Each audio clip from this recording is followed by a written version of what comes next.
Hello, everybody, and welcome to beautiful Placer County. We are at McBean Stadium in Lincoln, California, as your Humboldt Crabs take on the Lincoln Potters in the final game of this three-game series. Hello, everybody. I'm Liam Warner. I'll be taking you through all of the action tonight. The Crabs trying to salvage the final game of this three-game series and try to get their first ever Pacific Empire League win. Last night's game was definitely a heartbreaker. The Crabs had a 4-3 lead going into the bottom of the ninth, but the Potters tied it up on a wild pitch. It got to the 11th inning when the Potters walked it off on a sac fly. So we're about to get started here. Give you the starting lineup for your Humboldt Crabs. Leading off will be the second baseman, Jet Ruby. Batting second will be the shortstop, Colin Callahan. Batting third will be the first baseman, Javier Felix. Batting fourth will be the designated hitter, Billy Ham. Batting fifth will be the catcher, Jihi Lee. Batting sixth will be the third baseman, Keenan Morris. Batting seventh will be the right fielder, Ty Kennedy. Batting eighth will be the left fielder, Trent Keys. Batting ninth will be the center fielder, Michael McKernan. And on the mound for the Crabs will be Cameron Sasso. Defensively for the Potters, left to right in the outfield will be Will Lindbergh in left, Cole Eaton in center, Jacob Doyle in right. Left to right in the infield, G.R. Freethy at third, Cade Parker at short, Hassani Johnson at second, Hudson Brown at first, Zach Chamizo is behind home plate, and Anthony Martinez is on the mound for the Potters. Another beautiful night here in Lincoln. The temperature right around 90 degrees at first pitch, but it's a pretty comfortable 90 degrees here in this covered stadium, and the weather will get much more comfortable as the evening goes on. But we are about to get started here. And this is a big game for the Crabs if they want to have some good momentum going into Healdsburg this weekend. I do want to make a note. The games in Healdsburg tomorrow and Saturday were originally scheduled for 6 p.m. They will start at 3 p.m. I will reiterate that later on in the broadcast, but time change there. So Jet Ruby will step into the box. We're just about to get started here. First pitch to Ruby, in there for a called strike, and it's 0-1.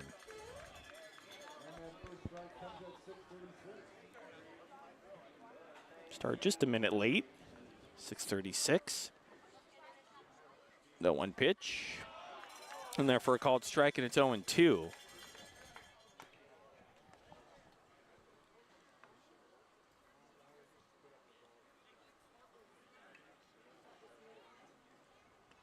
The 0-2 is a fly ball out to center field. Cole Eaton will go back a few steps and make the catch one away.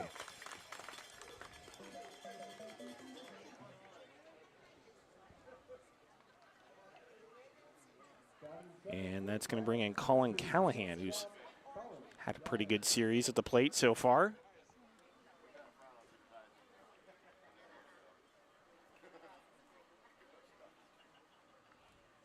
Pitch to Callahan, misses low, 1-0.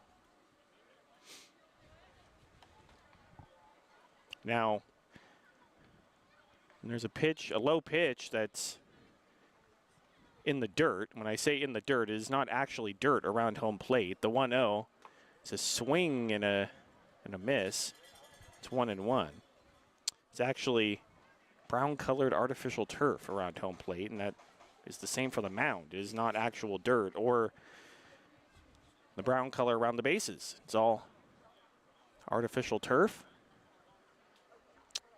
The 1-1 pitch. Misses outside, 2-1. I think the phrase in the dirt sounds better than in the artificial turf, so just go with that.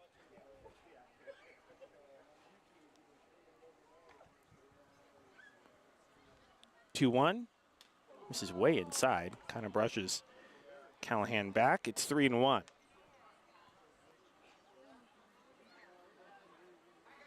And on deck hitter, Javi Felix is going over to talk to the home plate umpire. I'm not sure about what. Maybe trying to advocate that the pitch hit him.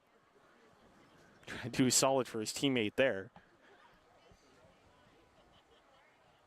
Interesting. I don't think I've ever seen the on-deck hitter just walk up to the umpire and have a conversation with them in the middle of the game. Anyway, 3-1 count on Colin Callahan. Asks for the count. It is 3-1. The scoreboard says 2-2, but Potters have been having scoreboard issues the whole series.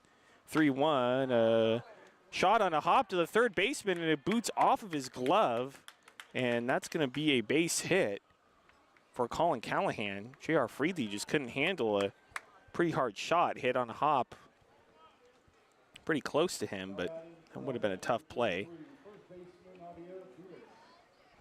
So runner at first, one out. That's going to bring in Javi Felix, wearing a different number tonight. Usually wears 28, but tonight he's wearing number 33. Pitch to Felix, in there for a called strike, and it's 0-1. Javi did not like that call. Let's check the TrackMan, and maybe just scraped a little part of the zone. Kind of a 50-50 area.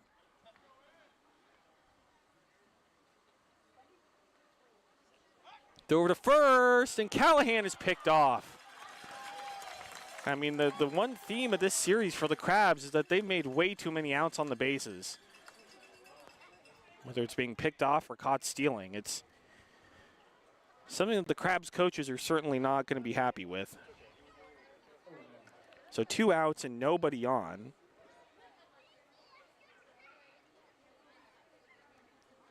The one to Felix misses outside, 1-1.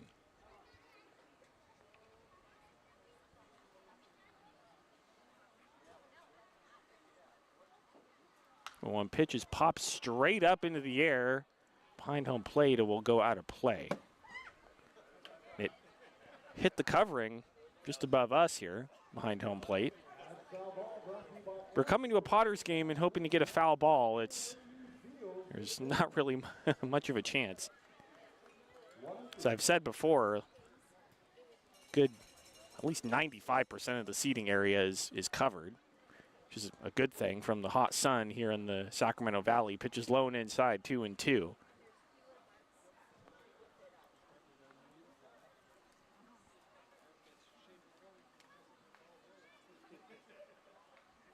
Two pitch is lined right to the third baseman, J.R. Freethy, and that's going to do it here in the top of the first. The Crabs fail to score. It is Crabs 0, Potters coming up. You're listening to Humboldt Crabs Baseball, ESPN Radio 107.3.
Welcome back to Lincoln, bottom of the first inning. It's Crabs 0, Potters coming up. Let me give you the defensive alignment for your Humboldt Crabs. Left to right in the outfield, it'll be Trent Keys in left, Michael McKernan in center, Ty Kennedy in right. Left to right in the infield, Keenan Morris at third, Colin Callahan at short, Jet Ruby at second, Javier Felix at first, Jihi Lee's behind the plate. And on the mound for your Crabs is McKinleyville native Cameron Sasso. Some numbers on Sasso so far. This is his 4th start of the season, 14 2/3 innings pitched. He's given up 9 earned runs, 5 walks, 12 strikeouts, and a 5.52 ERA.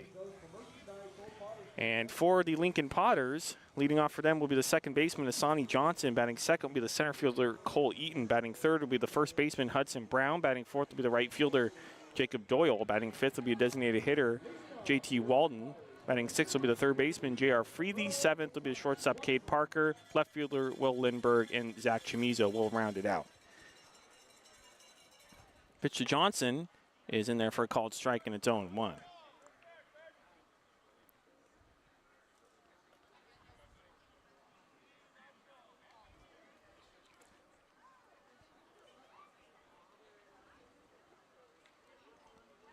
0-1 pitch is a broken bat.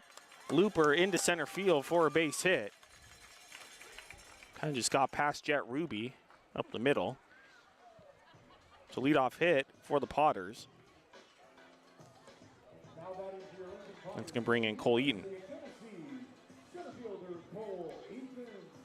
Crabs wearing their red tops, white numbers, Crabs on the front, gray pants. The Potters kind of have a clean look. They have the white tops with the pinstripes.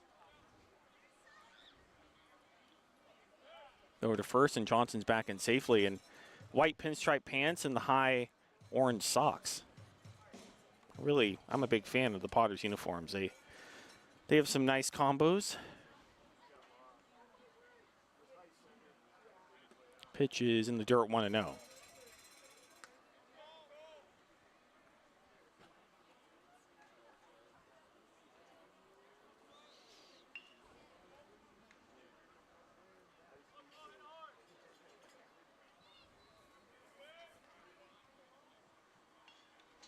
When no pitch, runner goes, the pitch is in the dirt and gets past Jihee Lee, and I have no shot at Johnson. Steals second easily. Runner at second, nobody out. 2-0 count to Cole Eaton.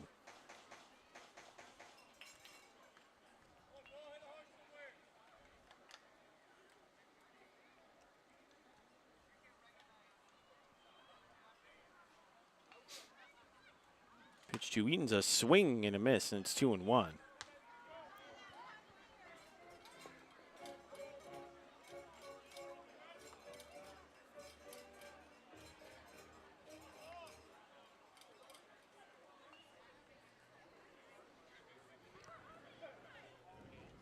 Two-one pitch, swing and a miss again, 2-2.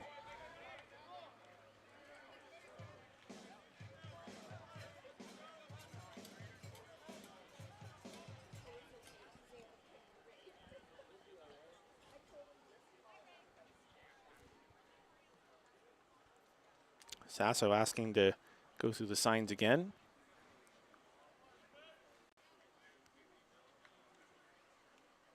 Two-two.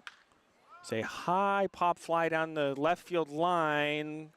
Third baseman, left fielder going after it, but it's going to fall foul. Still 2-2.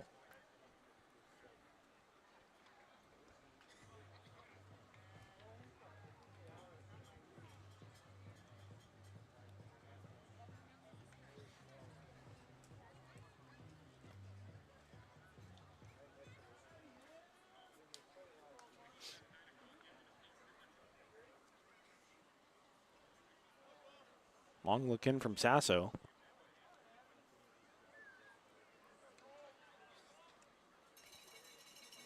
2-2 is grounded fouled on the third base line. Still 2-2.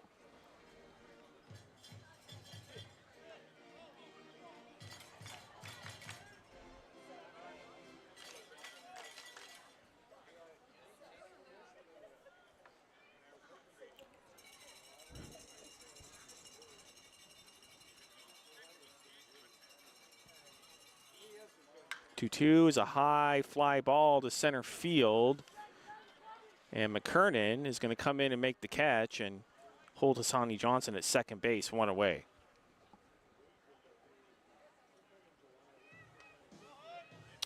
And that's going to bring in Hudson Brown.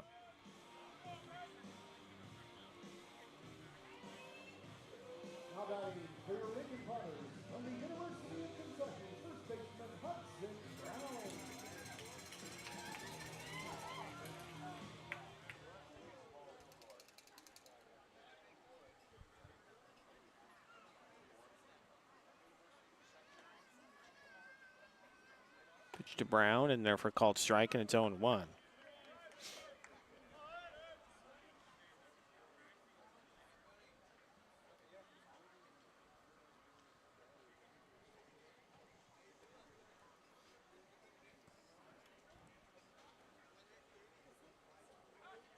And throw back to second, and Johnson's back in safely.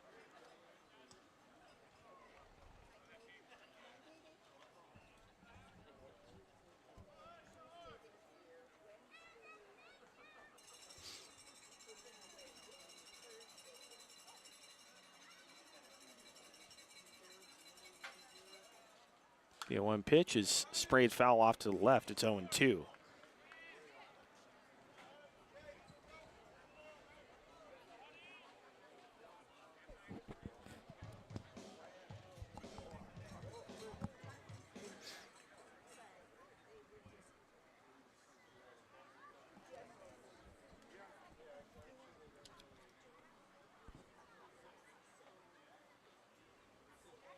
Look back to second. Johnson's kind of dancing around. 0-2 pitch. Ooh, just misses up high. 1-2, and oh, it actually missed out just outside, according to the TrackMan.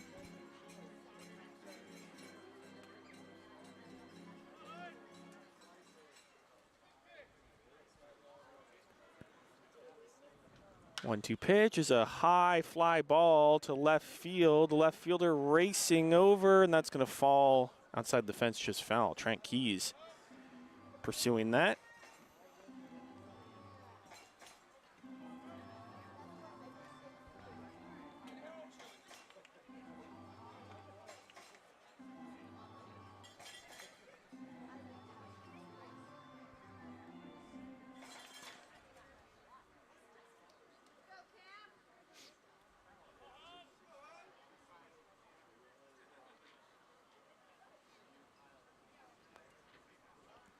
Sasso shaking off a couple of pitches.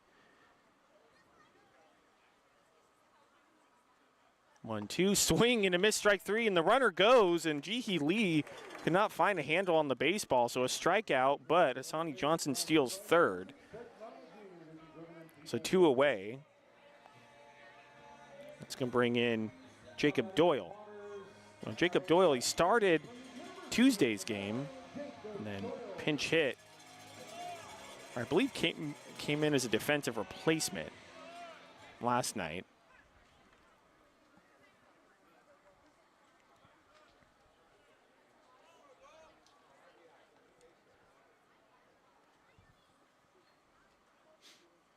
Doyle swing and a miss, and it's 0-1.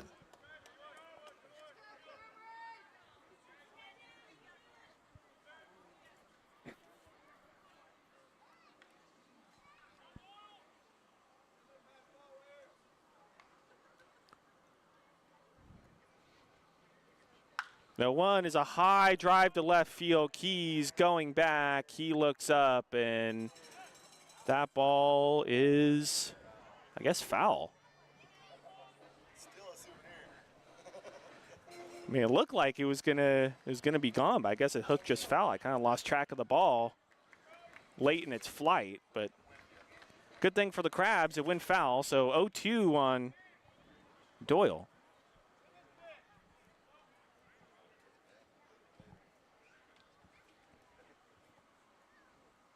0-2, fouled off to the right, still 0-2.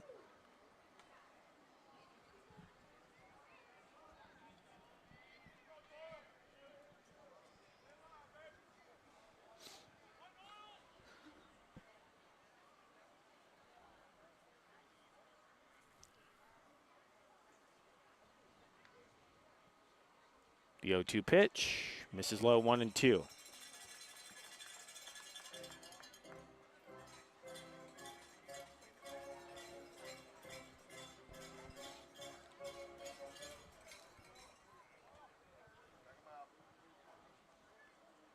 The 1-2 pitch, called, strike three, just gets a piece of the outside part of the plate. Great pitch from Sasso, and that's going to do it here in the first. We are scoreless as we head to the top of the second. You're listening to Crabs Baseball, 107.3 FM.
Welcome back to McBean Stadium here in Lincoln. Top of the second, we are scoreless between the Crabs and the Potters.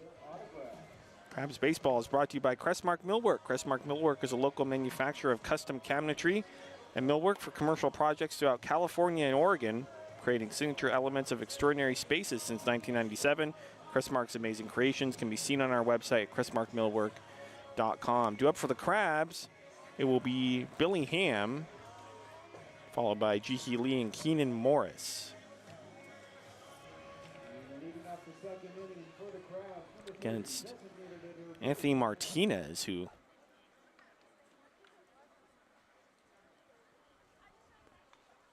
pitches fair down the right field line for Billy Ham, and he's going to have extra bases. Ham rounding first. It's deep in the corner. He's not stopping at second, or he is stopping at second, and now the play at second. He tries to dance around the tag, and he's tagged out. Unbelievable. Another out on the bases by the Crabs. The ball was deep in the corner, and he was kind of indecisive as to whether he wanted to go to third or not. It looked like he was full speed to third, and then he stopped, and then the Potters threw it back in. He tried to dance around the tag, and and he was tagged out.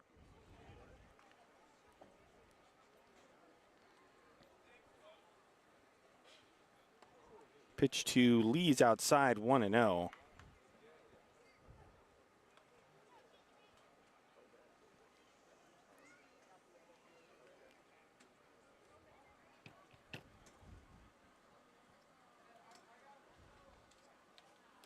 Wano misses outside, and it's 2-0.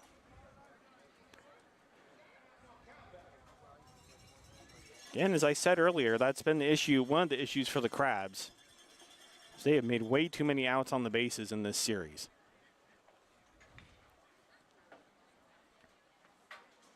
Two-0 swing and a miss, 2-1. Friday, the issue was errors. 3 errors that really was the difference in the ball game on Tuesday. 2-1, in there for a called strike, and it's 2-2. And then yesterday, good pitching and just the Crabs not taking advantage of opportunities. 2-2, misses just low, and it's 3-2. Crabs had a 4-3 lead going into the bottom of the ninth, and a wild pitch allowed the Potters to tie up the ball game. 3-2, swing and a miss, strike 3. 2 away. And the Crabs in the top of the 11th had bases loaded and 1 out and couldn't score anybody. And new rule in the Pacific Empire League is that there's an automatic runner at second to start extra innings as Keenan Morris steps in. Pitch to Morris in there for a called strike, and it's 0-1. And it's really important for the visiting team to score their automatic runner, because the home team also gets the automatic runner in the bottom of the inning. The 0-1 in there for a called strike, and it's 0-2. Off the plate outside, but called a strike. And the Crabs could not score their automatic runner, and the Potters did. 0-2, misses low, it's 1-2.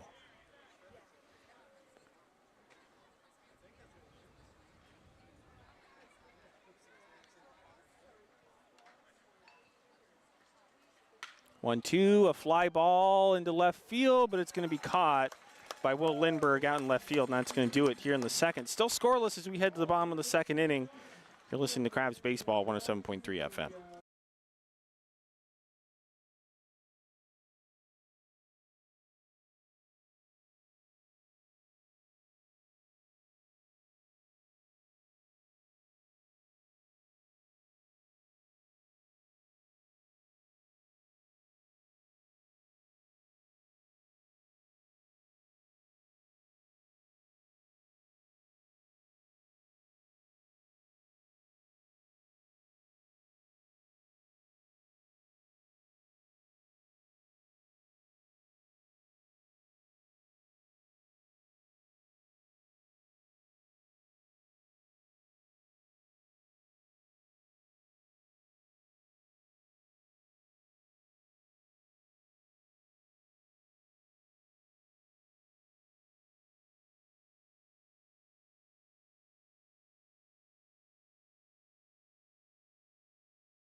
Welcome back to Lincoln. Bottom of the second, we are scoreless here at McBean Stadium between the Crabs and the Potters. Crabs Baseball is brought to you by Compass Community Credit Union. Hey, Crabs fans, team sponsor Compass Community Credit Union is happy to point you towards a better banking experience. Visit their conveniently located branches in Arcata and Eureka or online at compassccu.org. That's compassccu.org. And by Cypress Cove Cheese. Cypress Cove is the leading producer of delicious artisan goat cheese, including Humboldt Fog, one of the most famous cheeses in the country. Proudly based in Arcata, Cypress Cove cheeses are available at cheese shops and grocery stores nationwide and online at cypresscovecheese.com. There's nothing like that Humboldt Fog feeling. Hopefully down here in Lincoln, there's some grocery stores selling some Humboldt Fog, because I sure miss it, being away from home. Due up for the Potters, it will be JT Walden, J.R. Freevey, and Cade Parker against Cameron Sasso.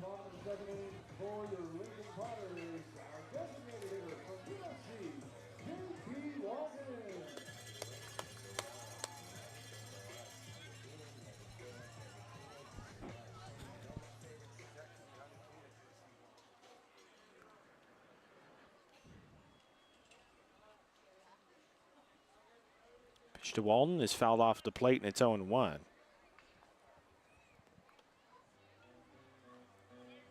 If this is your first time tuning in this series, I'll give you a little rundown on McBean Stadium. It's a really nice venue to watch a ball game. One of my favorite places to travel to on the road. The 0-1 misses outside, and it's 1-1. As I said before, almost all of the seating is covered to shield people from the blazing sun here in the Sacramento Valley. 1-1, fouled straight back to the screen, and it's 1-2. Crabs dugout on the third base side.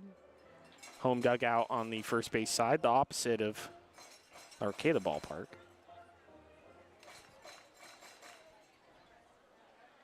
A lot of good food options here at McBean. Taco stand finally open today after not being open the last 2 games, so I was pretty happy about that. The 1-2 is high and outside, 2-2. Hear the sound of a train in the distance.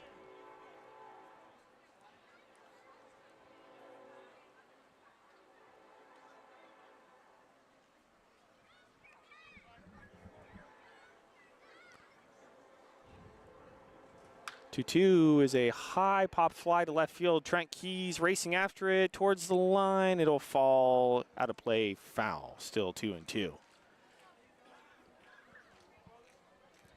Big bounce house out in behind the Crabs dugout for the kids.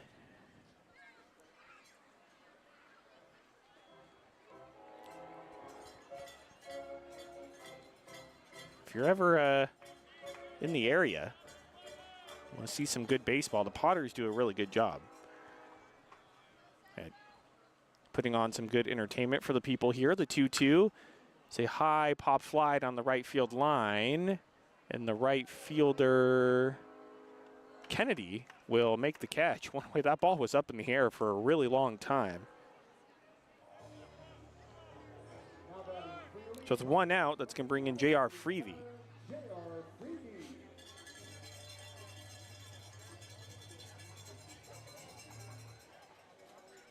Here in Lincoln, we are about 30 or so miles north of California's state capital, Sacramento.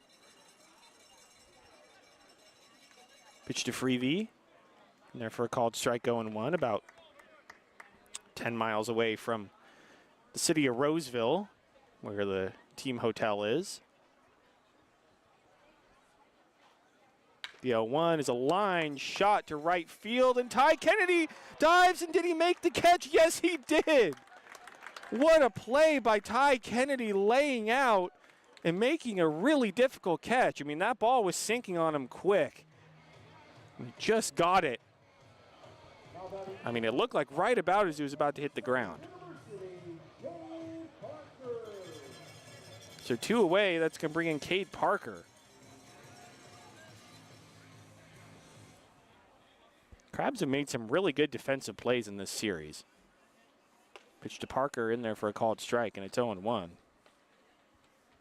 believe it was Keone Colma last night who made a jumping catch as he was crashing into the wall to save extra bases.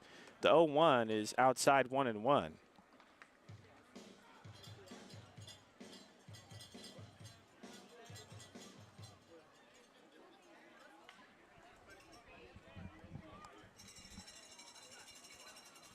One pitch is a high chopper. Sasso gloves it, and he's going to throw it to first, and that's going to do it. Here in the second inning, the Potters fail to score. We are scoreless as we head to the top of the third. You're listening to Crabs Baseball, 107.3 FM.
Welcome back to Placer County.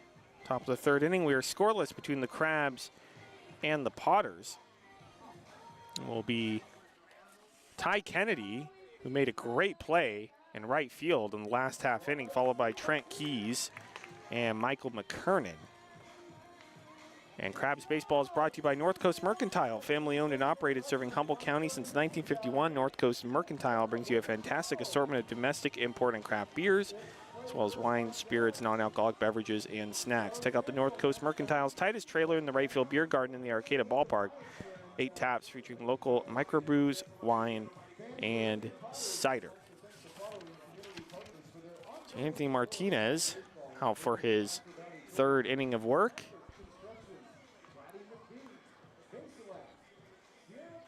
Crabs will head back to the team hotel in Roseville after tonight's game, and then tomorrow get up pretty early in the morning and we'll make the trip up north to Healdsburg for the 3 p.m. start. Originally, Friday and Saturday's games were scheduled for 6 p.m., but the Prune Packers changed those game times to 3 p.m. for both of those games. I believe the Sunday game still starts at 12:30.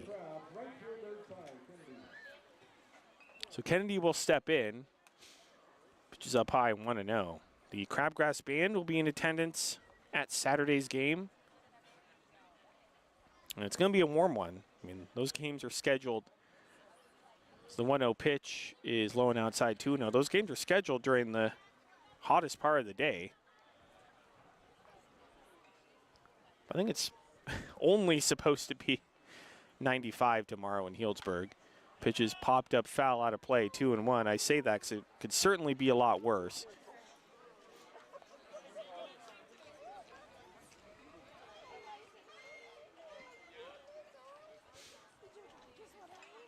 There's also the point fire burning somewhat nearby. The 2-1 is fouled off to the right, 2-2. Last I heard, it was 70% contained. And hopefully, fingers crossed, will not affect the weekend series at all. But as is with wildfires, those things can change. The 2-2 is low, and the count goes full 3-2.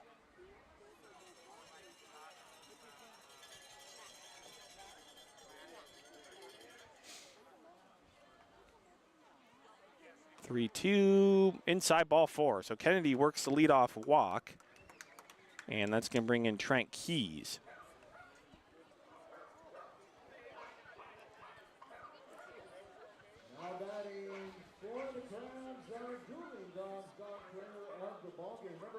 And he is the dog batter of the ball game. If Trent Keys strikes out, the fans, I believe, here receive discounted hot dogs. And there is incessant barking over the PA. Runner goes, the pitch to Keys is hit foul off to the left out of play, and Ty Kennedy will have to return to first.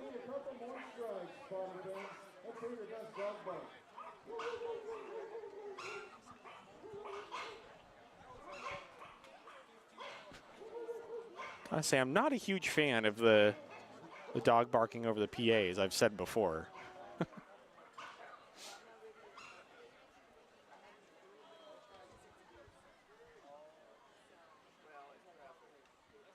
It's over to first, and Kennedy's back in standing.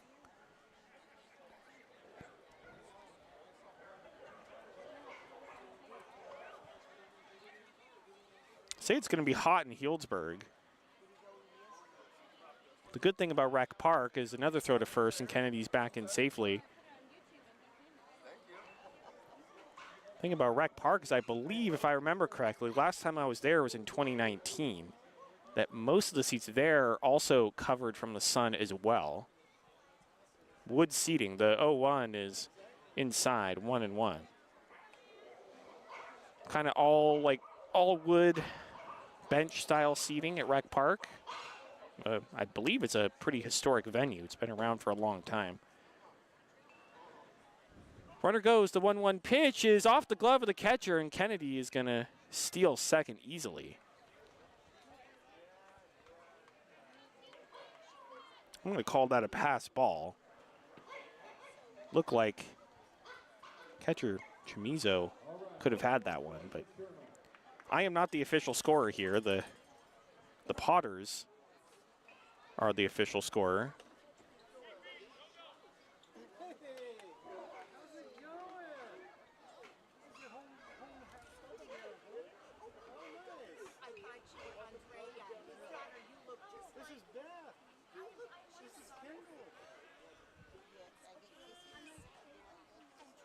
Two 2-1 to Keys. And I guess that was ball 4. I had the count wrong.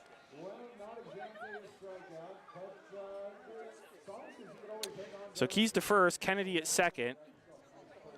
Nobody out. And that's going to bring in Michael McKernan, who is also wearing a different jersey number than usual tonight, just like Javi Felix. Usually McKernan wears number 8. Tonight he's wearing number 4 in the red jersey.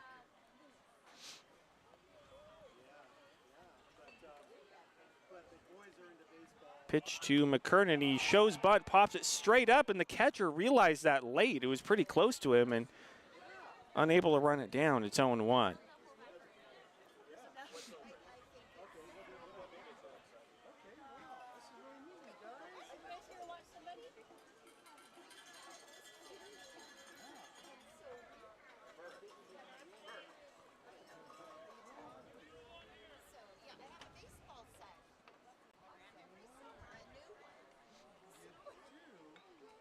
The 0-1 pitch, he shows bunt and bunts it just fouled on the third base line.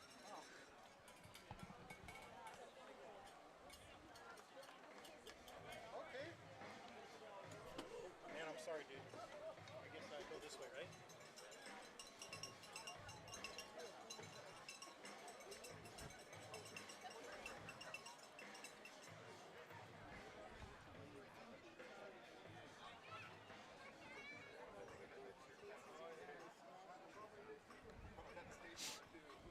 Oh, 2 to Mike McKernan.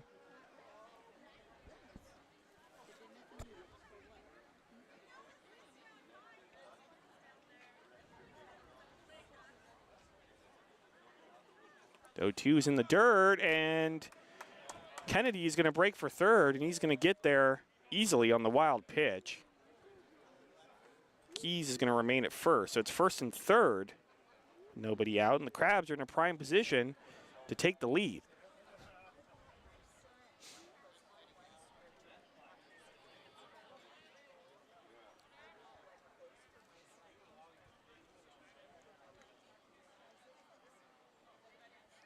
1-2 called strike 3. That was just on the outside part of the plate, and actually it was off the plate outside according to TrackMan. So Mike McKernan doesn't like the call, and he has a pretty legitimate argument. So one away, first and third. It's going to bring in Jet Ruby.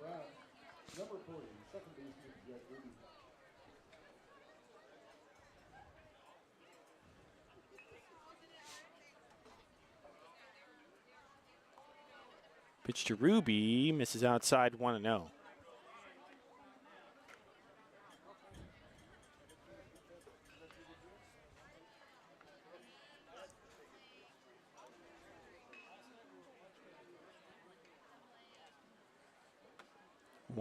Misses outside again, and it's 2-0. Anthony Martinez, I'm looking at the stats here coming into this game. He has a 1.80 ERA. It's a pretty tough matchup for the Crabs. Runner goes from first. The pitch is a strike, and the catcher will not even throw down to second. I don't know if he didn't think he had a shot at getting Trent Keys or didn't have a grip on the ball, but Keys will steal second. So it's second and third with one out.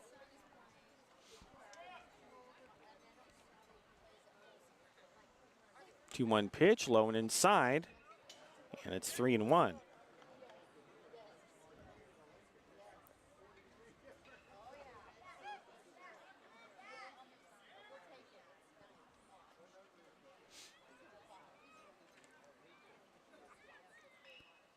One pitch is a little looper down the left field line, but foul. 3-2, and it sounded like Jet Ruby broke his bat, and he did. He's going to have to get a new one.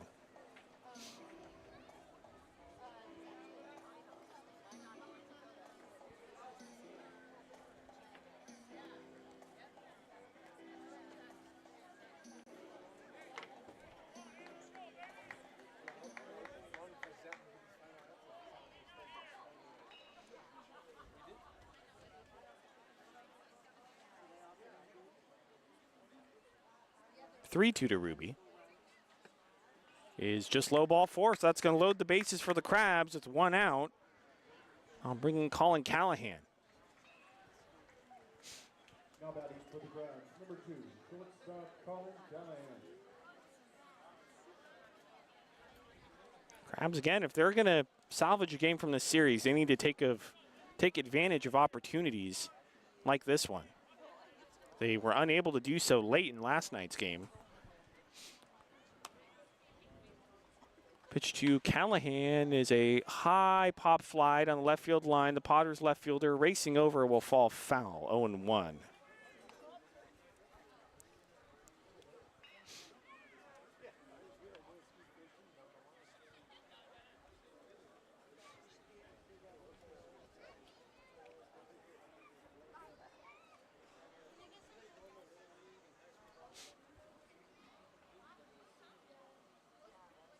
Going pitch, and that hits Callahan on the shoulder, and that's going to bring a run in for the Crabs. And the score is 1-0. Colin Callahan taking one for the team.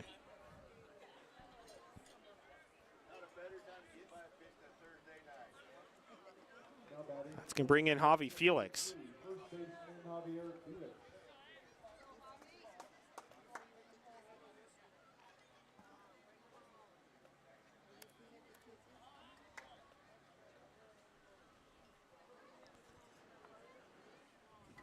To Felix, been there for a called strike, 0-1, and that was well off the plate outside, but Anthony Martinez gets the call. Home plate umpire giving a lot of room on the outside part of the plate so far from what I can tell. No one fouled straight back to the screen. It's 0-2.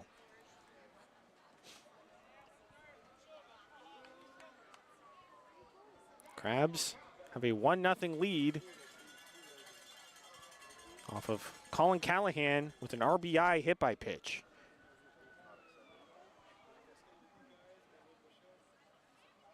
The 0-2 in the dirt, and doesn't get far away enough from the catcher for Trent Keys to go anywhere.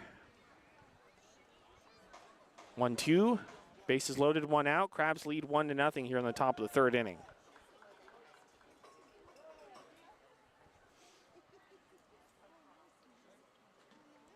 1-2 pitch. Well, this time, Anthony Martinez doesn't get the call. It's 2-2. Fans are pretty upset, and I don't really blame them because, I mean, he was getting that call before, pretty much in the same spot, but not that time. 2-2. It's a high fly ball, but it's going to be way foul. But a spectacular foul ball from Javi Felix. Still 2-2.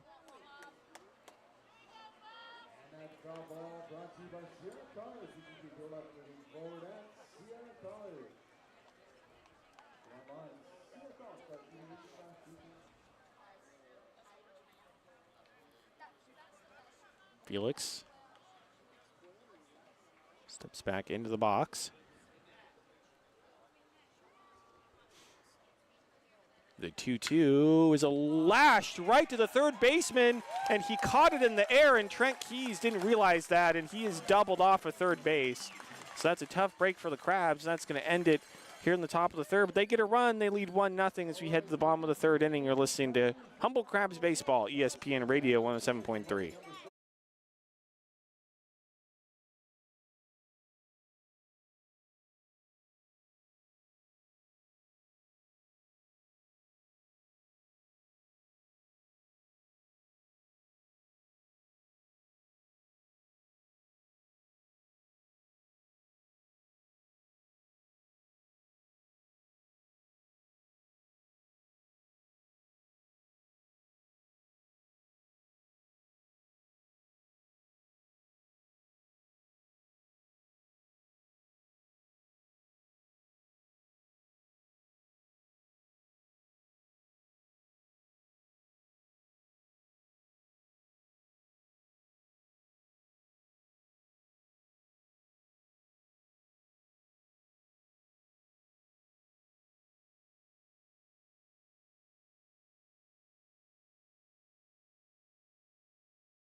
Welcome back to Lincoln. Bottom of the 3rd inning. The Crabs lead the Potters by a score of 1-0. Due up for the Potters, it will be Will Lindbergh, followed by Zach Chamizo and Hassani Johnson. Will Lindbergh has not played in this series yet, or has not hit yet in this series.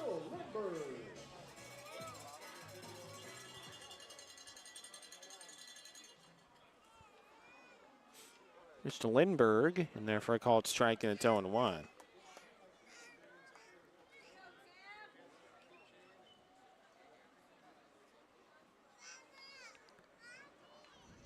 A 1 pitch, low, 1-1.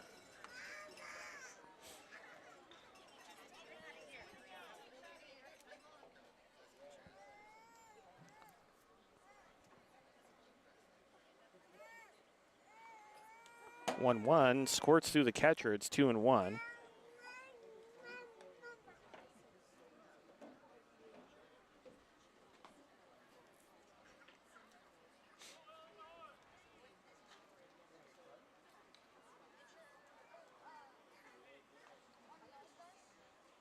Two-one is sprayed, foul off the screen. 2-2.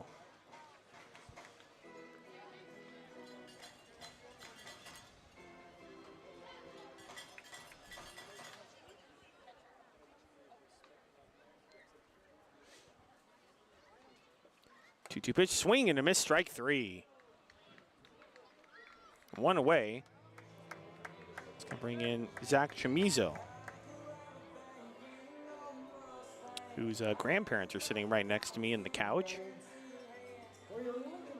Couch that's kind of reserved for VIPs here at McBean Stadium.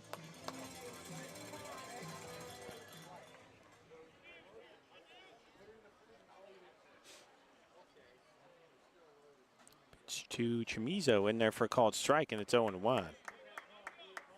It was Cole Eaton's parents that were sitting next to me last night.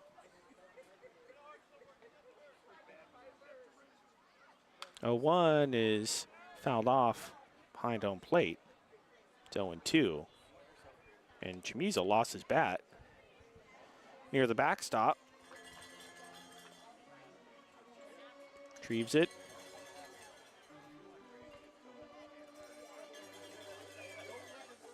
Rubs some chalk on his bat.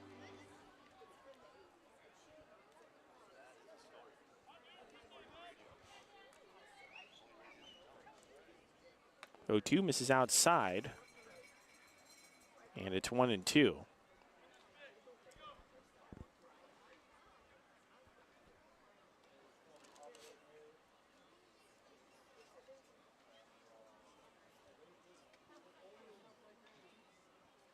The 1-2 pitch is grounded to the right side, the infield, and Jet Ruby gets a glove on it and picks it up, but he's not going to get it to first in time. And the Potters will have a 1-out single.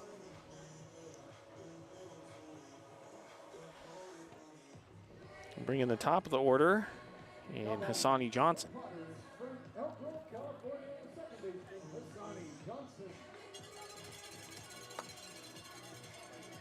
Started all 3 games of the series for the Potters.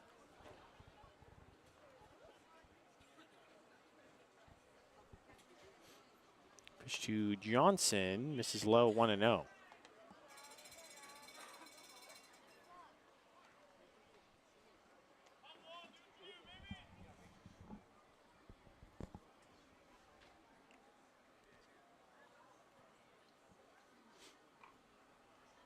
Hassani Johnson shows bunt, takes a strike, 1-1.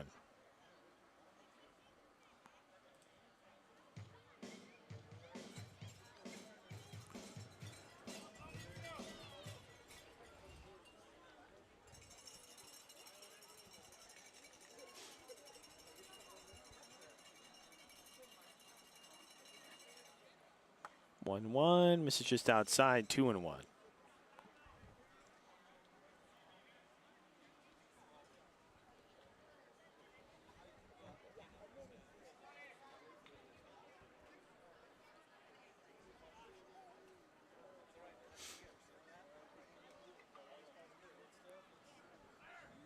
Two-one is Lash just fouled on the first base line. It's 2-2.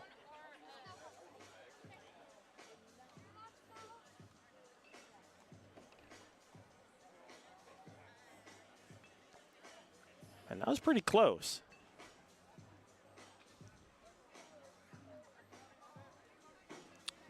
It was foul. It was foul. It was not foul by a lot.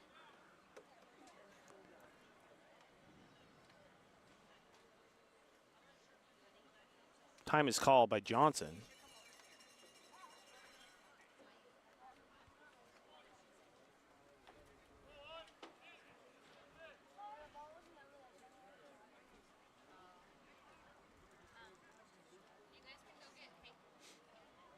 Two-two pitch called, strike 3, and that was right on the low inside corner for Sasso. And according to TrackMan, that was a perfect pitch, tucked right into the corner. 2 away. That's going to bring in Cole Eaton.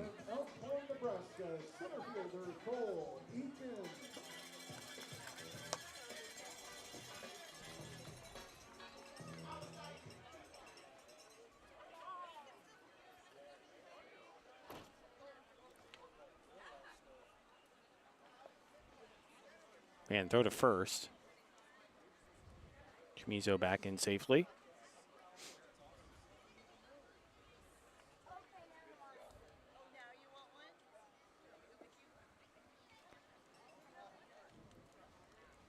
Pitch to Eaton is sprayed foul off to the right.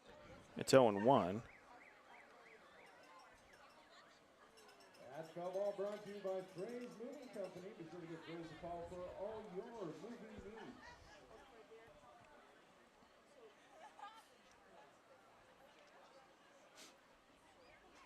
The 0-1 pitch, swing and a miss. 0-2 foul tipped into the glove.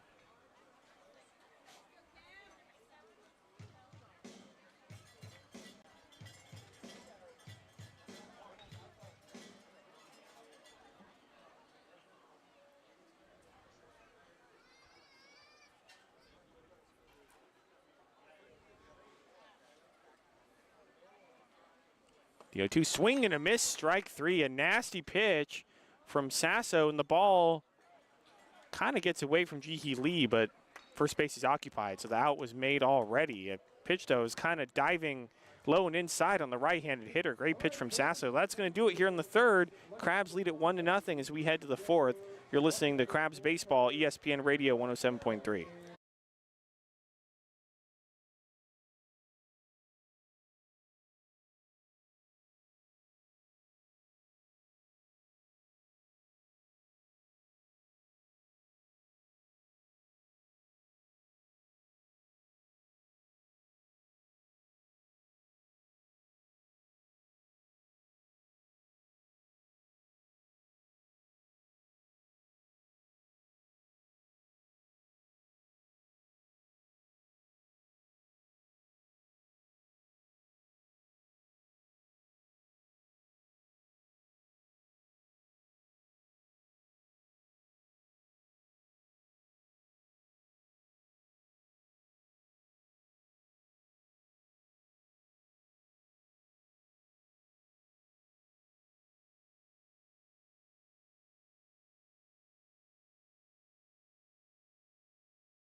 Welcome back to Placer County here at McBean Stadium in beautiful downtown Lincoln.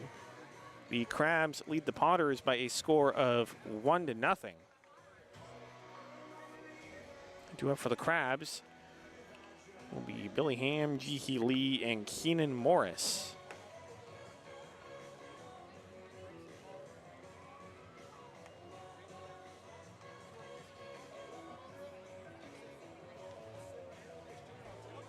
Get you some scores from around the Pacific Empire League.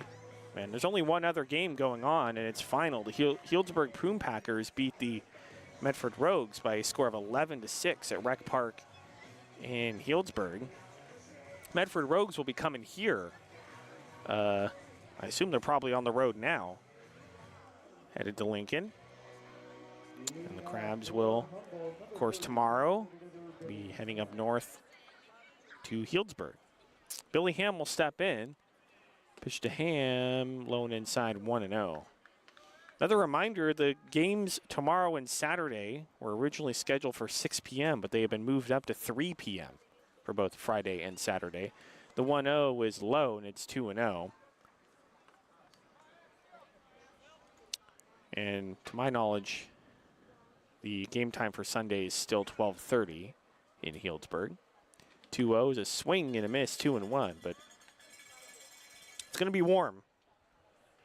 It's not going to be like these evening games here at McBean Stadium where the weather gets pretty nice as it turns to nighttime. The 2-1, low and inside, 3-1. It's the warmest part of the day generally, late afternoon, early evening. So be prepared for that if you're planning on making the trip to Healdsburg.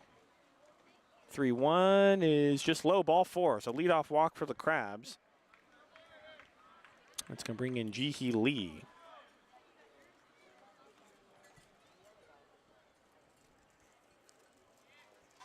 Now batting for Humboldt, number 7, catcher Ji-hee Lee.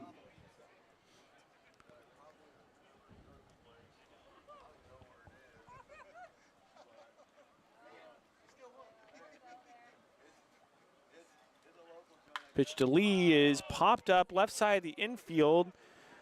The third baseman, Freethy, in foul territory, will make the play. One away.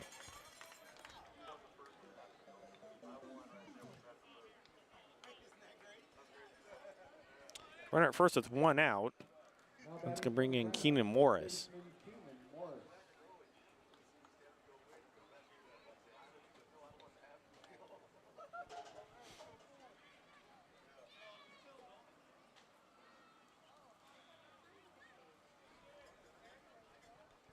Throw over to first, and Ham is back in safely.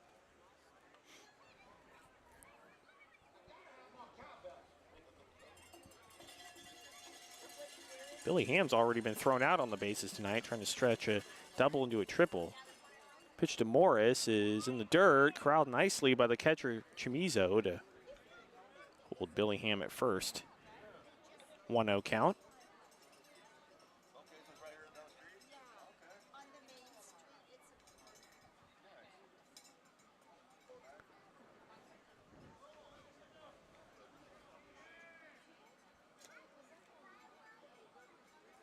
The 1-0 is popped straight up in the air on the foul side of third base, and Freethy will make the catch again, 2 away.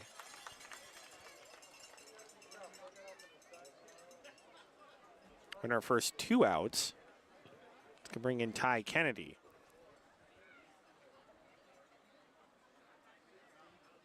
Now batting for Humboldt, number 11, right fielder Ty Kennedy.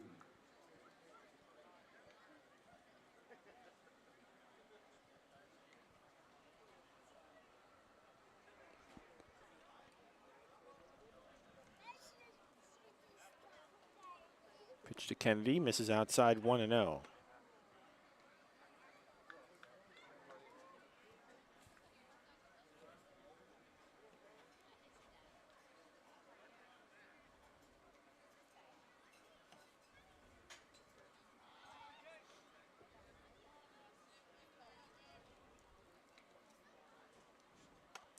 Misses up high, and it's 2-0.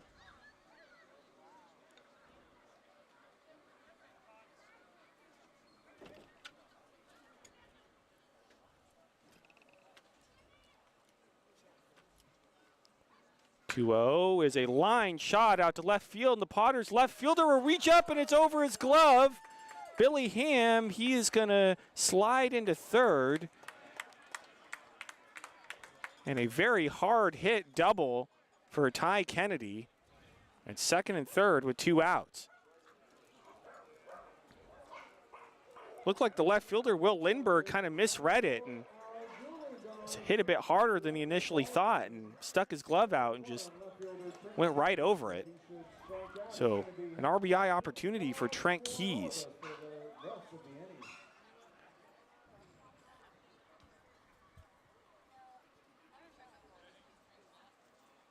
Pitch to Keys, swing and a miss. Nasty breaking ball from Martinez.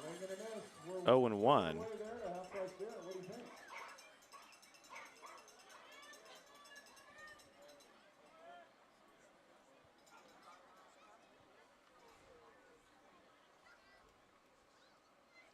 Yeah, 1 in the dirt. It gets away from Chimizo for just a second. Kind of nonchalantly goes after the ball. And holds Ham at third. It's 1-1. But a dueling dogs would control the effort. You can head on down, grab yourself a nice cold dueling dogs. At the Brick and Middle backyard, their garden. Now batting number 4, Michael McKinnon. Oh, Trent Keys reached, I guess. So Mike McKernan, bases loaded. That pitch is fouled back, and it's 0-1. And that's foul ball brought to you by Lori Framing Associates. Give Lori a call for all of your real estate needs. I don't know, Trent Keys was hit, or maybe I just lost track of the count and it was a walk. But anyway, 0-1 to Mike McKernan.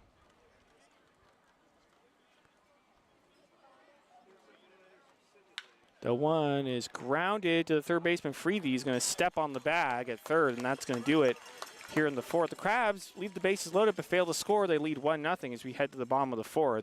You're listening to Crabs Baseball, ESPN 107.3 FM. Hey fans, have you ever noticed how our scoreboard is sometimes just acting up? Well, it is. I know it's frustrating. It's been doing it off and on. Today's ball game, well, let me tell you, there is a solution. Our friends at the Friends of McBean, along with the Lincoln Potters, are trying to get together a brand new scoreboard. That's right, trying to raise some funds for a new scoreboard. And you can go online to friendsofmcbean.org. It's the website.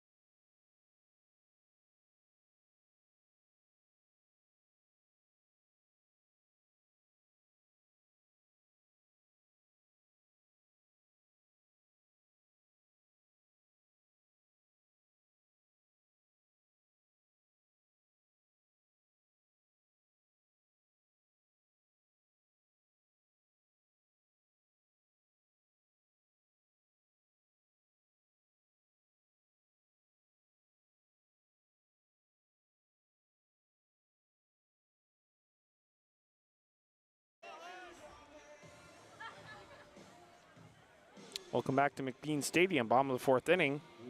Scores 1-0 in favor of the Crabs.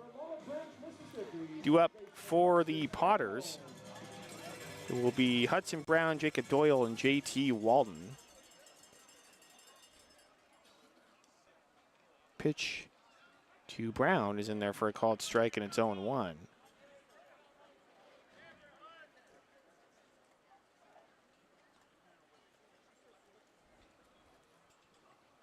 The 1 inside, and it's 1-1.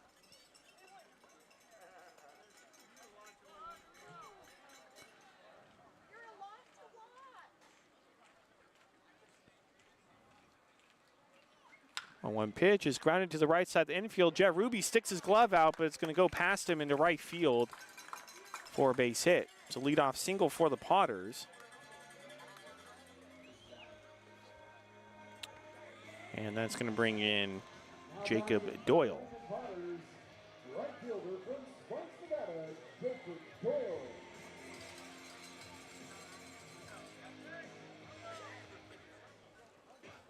Okay, so according to Point Streak, Trent Keys was hit by a pitch in the top of the 4th. I kind of missed that. It's my bad. Is swung on and missed by Doyle. 0-1. But unfortunately, Crabs left the bases loaded in the top of the 4th. Here in the bottom of the 4th, it runner on first and nobody out. The 0-1 is a little slow ground ball to Jet Ruby, who throws to first just in time, 1 away. And Brown will advance to second on the play.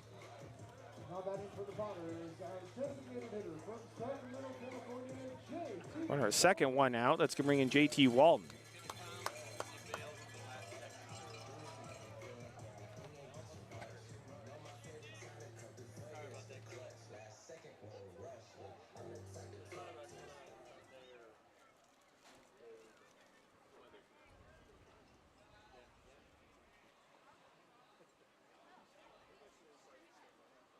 Pitch to Walden is in there for a called strike, and it's 0-1.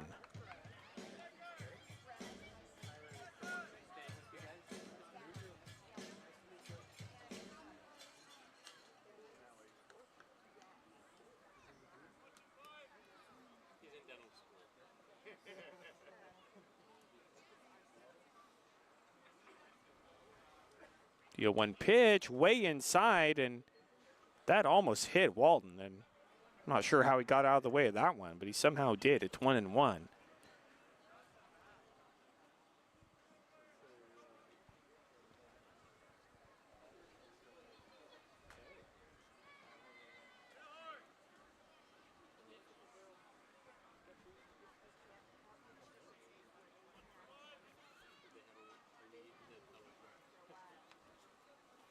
One is in the dirt, gets away from Ji-hee Lee, and that allows the runner to go to third on the wild pitch.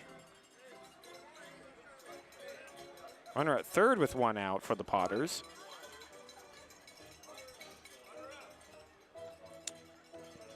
And a 2-1 count to JT Walden.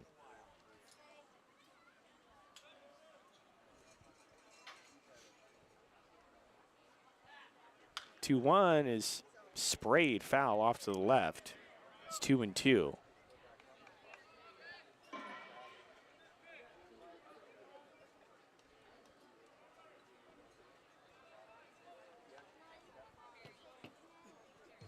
See, Matt Filar just texted me and said the Saturday game is at 6. The Crabs coaches were telling me it was at 3. I'll have to double check on that.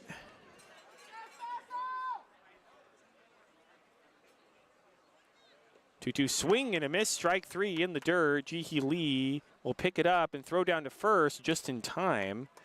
2 away. I'm referring to the weekend series in Healdsburg.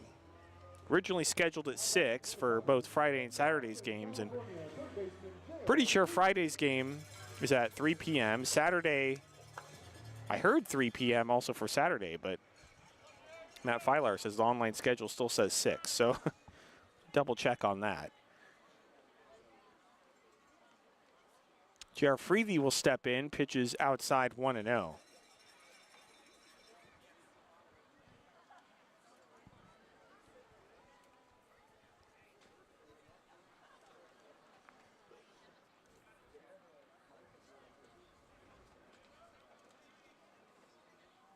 Outside 2-0. Believe at least for Friday, there's an event scheduled for that evening at Recreation Park, and that's why the game was moved up. Don't believe it has anything to do with the point fire that is burning nearby, but not close enough to be in any danger. The 2-0 is in there for a strike, and it's 2-1, at least at this moment. Last I heard, it was 70% contained, and hopefully there's no big change to that.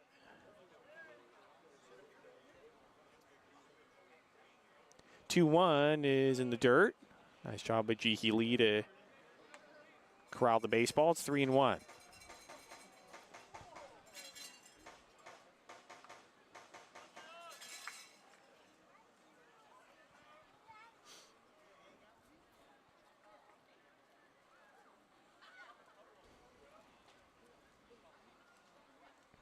3-1 is popped up down the left field line. Morris racing after it. Trent Keys racing after it, but is going to fall foul. Left field foul territory. There's a pretty good amount of room out in left field and foul territory. Visitors bullpen just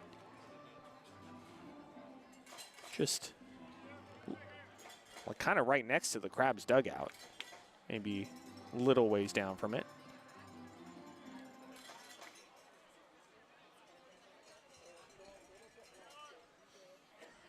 3-2 pitch. Freethy's outside ball 4. So that'll make it first and third with 2 outs, and that'll bring in Cade Parker, who was the leadoff hitter for the Potters last night.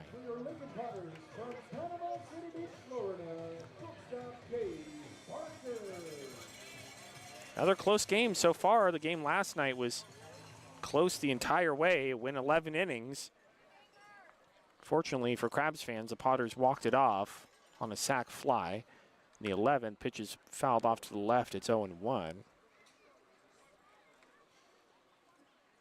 Really tough loss for the Crabs if you didn't hear about it. Crabs had a 4-3 lead going into the bottom of the 9th. And wild pitch tied the game for the Potters and went to the 11th inning, and Potters walked it off. So Crabs looking for some measure of retribution today. Though 1 is in the dirt, and it's 1-1.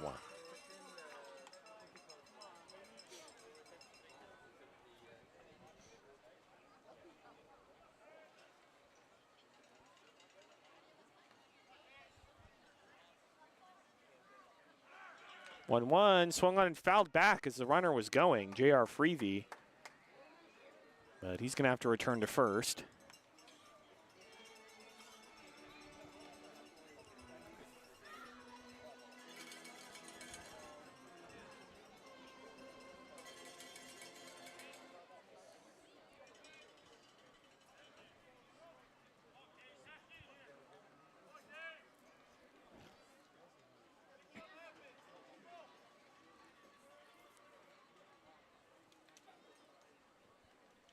Runner goes. The 1-2 pitch is fouled off to the left again. Still 1-2. And again, J.R. Freethy will have to return to first base.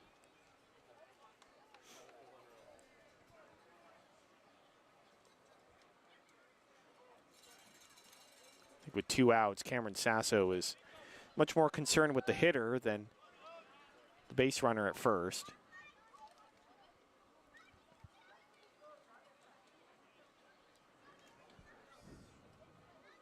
1-2 pitch is swung on and missed. Strike 3, a great breaking ball from Cam Sasso, and that's going to do it here in the 4th. The Crabs clinging on to a 1-0 lead as we head to the 5th. You're listening to Humboldt Crabs Baseball, 107.3 FM.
Welcome back to McBean Stadium here in Lincoln.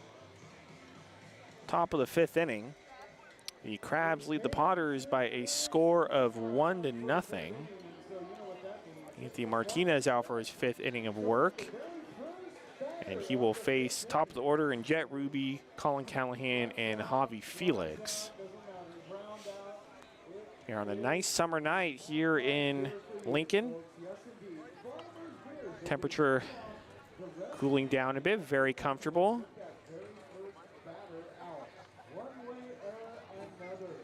Still says 86 degrees, but very comfortable 86. The evenings here in the Sacramento Valley are quite comfortable. Daytime is when you want to be inside in the air conditioning. Jet Ruby will step in. Crabs need some insurance runs, as Potters have shown the last couple of nights they can come back. Pitch to Ruby in there for a called strike 0-1. Of course, the Crabs had the 1-run lead going into the bottom of the 9th, and Potters tied it up last night. Friday, Crabs jumped out to a 3-0 lead in the top of the 2nd. The 1 pitch is a line drive into center field. The center fielder coming in. It's gonna make a pretty easy catch, 1 away. Didn't drop for Jet Ruby. Let's bring in Colin Callahan. Crabs jumped out to a 3-0 lead on Tuesday. I keep saying Friday. It's been a long road trip already. On Tuesday, and then the bottom of the 2nd. Pitch is grounded right to the Potters shortstop. Throw over to first on a hop, and a good job by the first baseman Brown to make the play over there, 2 away. Bottom of the 2nd on Tuesday, the Potters responded with 5 runs. So that's to say that Crabs are going to have to build a pretty big lead in order to feel confident about the result of the ball game. So nobody on, 2 away for Javi Felix. Pitch to Felix is low, 1-0.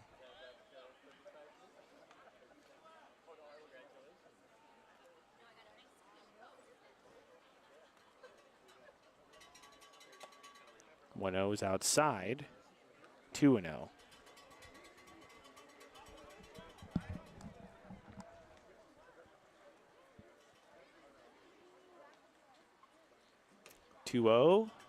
Right in there for a called strike, 2-1.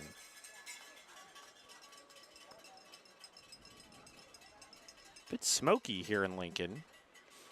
2-1 is right in there for a called strike on the corner, 2-2. I know there's a big fire burning not super far away. The 2-2 is way outside, 3-2. In Colusa County, if I remember correctly. Might be getting some light smoke from that. 3-2 is a pop-up into center field, and the center fielder, Eaton, will make the catch, and that's going to do it here in the 5th. The Crabs go in order. They lead 1-0 as we head to the bottom of the 5th inning. You're listening to Crabs Baseball, 107.3 FM.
Sunday.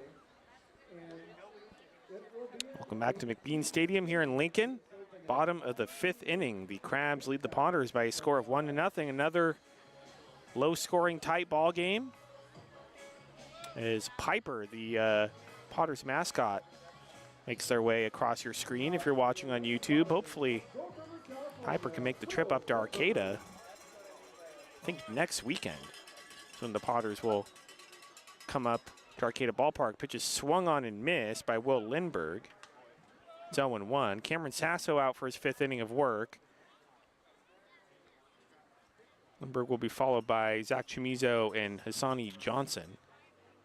Lindberg is outside 1-1. Hopefully, kind of like to see Piper and Krusty the Crab maybe have a little race at the Arcata Ballpark. That'd be fun. 1-1 is grounded fouled on the first base line. It's 0-2. I think if I remember correctly, Piper has made the trip to Arcata before. But pitch is a slow liner that's past Jet Ruby into right field for a base hit. So again, the Potters have their leadoff runner on. And that's going to bring in Zach Chamizo. Like I was saying, I think Piper has been to Arcata before, if I remember correctly, but I could be getting them confused with a different mascot.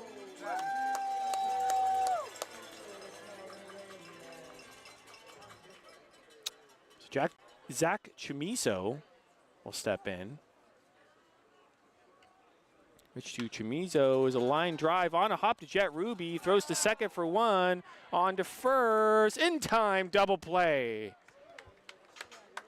Great play by Jet Ruby and a pretty smart play as well, because he could have caught the ball, but he let it drop just in front of him and that allowed him to make the double play or start the double play.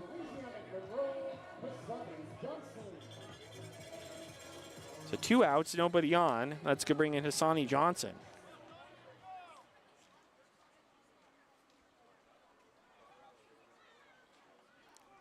Johnson shows bunt, takes outside 1-0.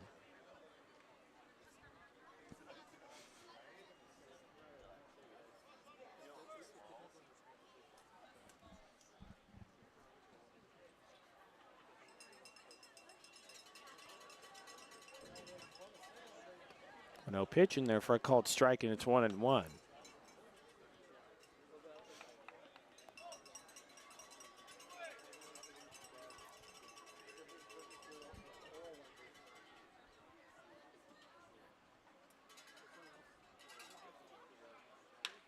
One is grounded right to Javi Felix at first, and he's going to step on the bag and make the final out of the inning. So the Potters fail to score. The Crabs lead at 1-0 as we head to the 6th. You're listening to Crabs Baseball, 107.3 FM.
Welcome back to Lincoln, top of the 6th inning. The Crabs lead the Potters by a score of 1-0. Do it for the Crabs, it will be Billy Ham, G.H. Lee, and Keenan Morris against a new pitcher for the Potters is number 4, Gerald Hansen.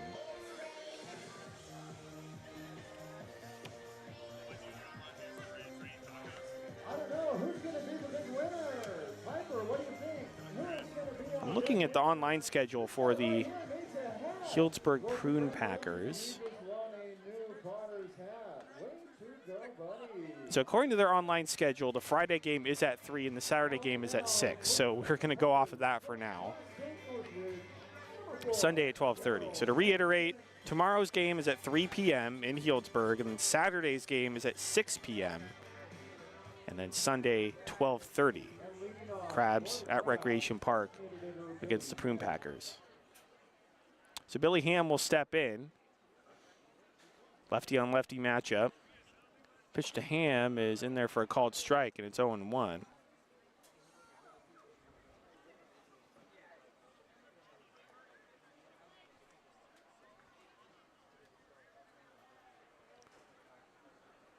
The 0-1, a ground ball to the Potters shortstop. They'll throw over to first, one away. Cade Parker, the play over at short. And that's going to bring in G.H. Lee. Now batting for the Crabs, number 7, Baxter G.H. Lee.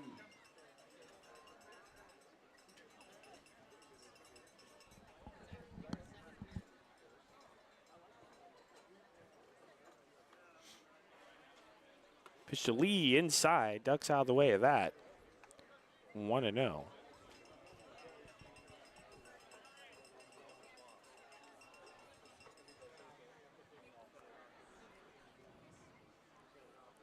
Pitch is a high chopper that's going to go foul. Right into the on-deck circle for the Crabs. 1-1.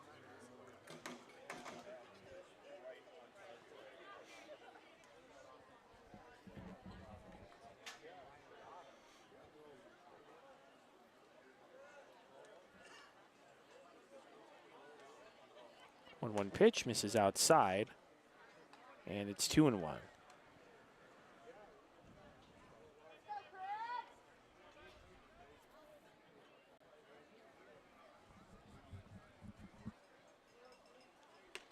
2-1 in there for a called strike. Nice breaking ball from Hansen, 2-2.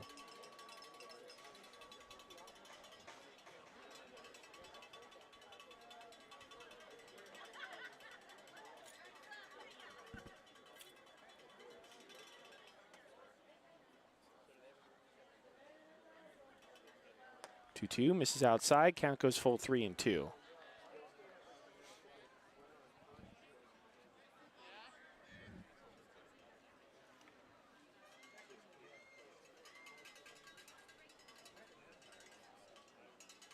Three-two is a ground ball. It's going to make its way up the middle for a base hit. So G.H. Lee with the one-out single.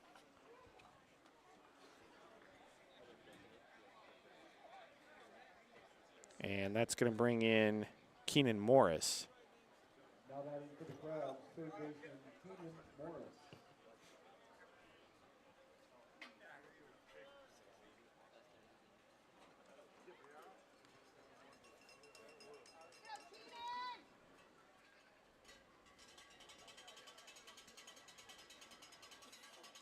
To Morris in the dirt 1-0.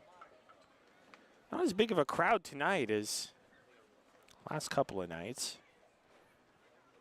And Tuesday and Wednesday night, solid 3/4 full. I would say it's more close to half full, maybe a little over that here at McBean tonight.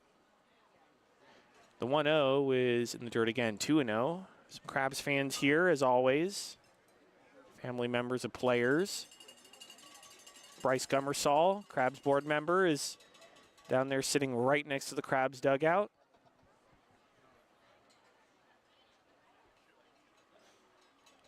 Two-0 is a high chopper to second baseman Johnson. He'll throw to second for one, back to first, not in time. Keenan Morris beats it out.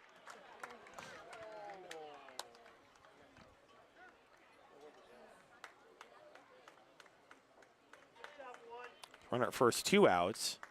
It's going to bring in Ty Kennedy. Batting for Humboldt, number 11, right fielder Ty Kennedy. Last night, the Crabs queen, Tamra, was here.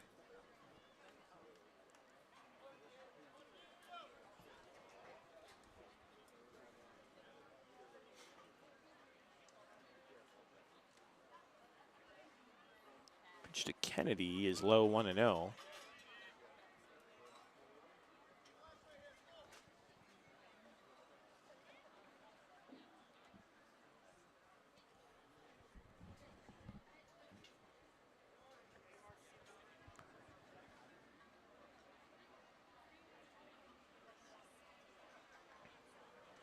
Runner goes, the throw is to first, and Hudson Brown drops the baseball, and he's mad at himself because that allows Keenan Morris to steal second. I mean, they had Keenan Morris picked off, and throw went from the pitcher to the first baseman, Hudson Brown, and he just dropped the baseball. He couldn't get a grip on it.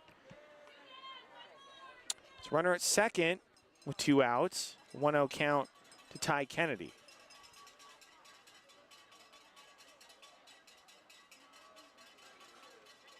The pitch is popped, foul out of play off to the right. It's 1-1.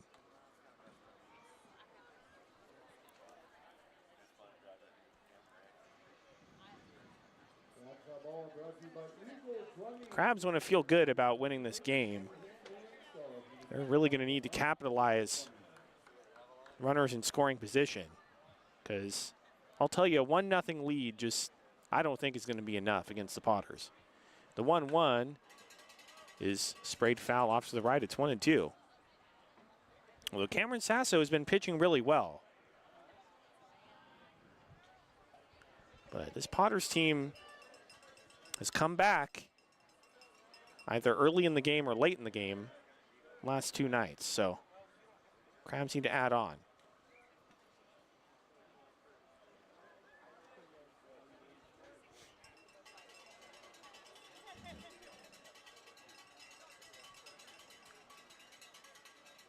One-two pitch, called, strike 3, a beautiful breaking ball from Hansen, and that pitch was low according to TrackMan, but the Potters get the call, and that's going to do it here in the top of the 6th. The Crabs lead it 1-0 as we head to the bottom of the 6th inning. You're listening to Humboldt Crabs Baseball, 107.3 FM.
Special shout out to Brooks. I understand Brooks is in the house getting ready for a birthday. Welcome back to Lincoln. Bottom of the 6th inning. The Crabs lead the Potters by a score of just 1-0. Cameron Sasso has pitched very well so far. He's pitched through a lot of traffic. And Cameron Sasso isn't even on the mound, taking his warm-ups.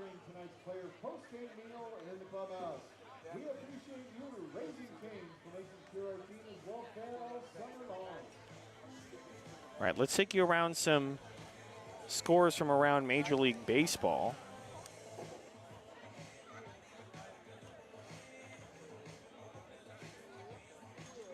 And the Giants and the Cardinals tonight playing a very special game at historic Rickwood Field in Birmingham, Alabama. I believe it's Birmingham. And Fortunately, the Giants lost that game 6-5 to the Cardinals, but of course that game took on a lot more meaning when it was announced on Tuesday night that the great Willie Mays had passed away. I believe Willie Mays started his pro career in that stadium, so really special game for Juneteenth and passing of Willie Mays, and wish the Giants could have won, but a really cool game nonetheless. Anyway, due up for the Potters will be Cole Eaton, followed by Hudson Brown and Jacob Doyle.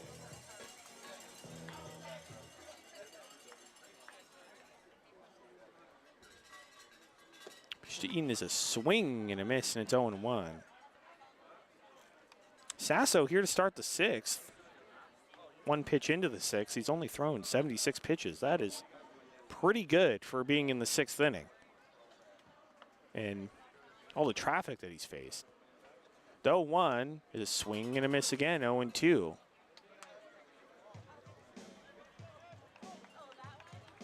Crabs have not won here at McBean Stadium in a really long time, at least since I've been doing the games here. Maybe I'm bad luck. 0-2 is in the dirt, 1-2. But in 2022, last time I was here with the team, the Crabs got swept. And of course, they've lost the first 2 games of the series. And they're really hoping to break that streak. This is a really important game.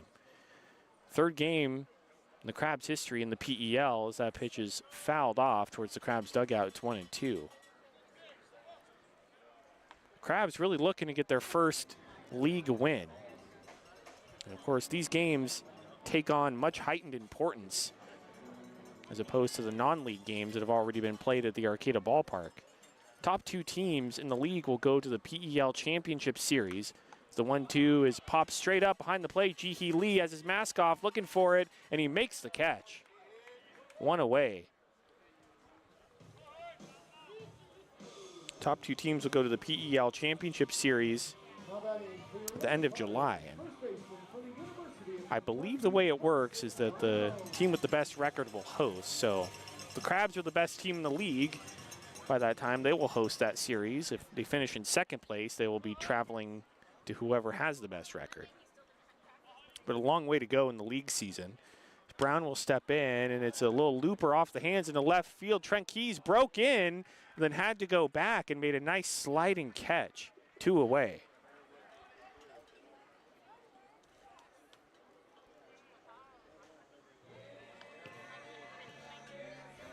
And that's going to bring in Jacob Doyle. Now batting for the Lincoln Potters, from the University of Nevada, Jacob Doyle.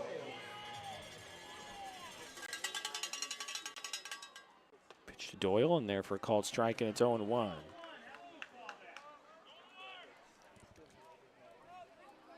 Crowd not happy about that call, but just got a piece of the inside part of the zone, according to TrackMan. The 0-1 swing and a miss, and it's 0-2.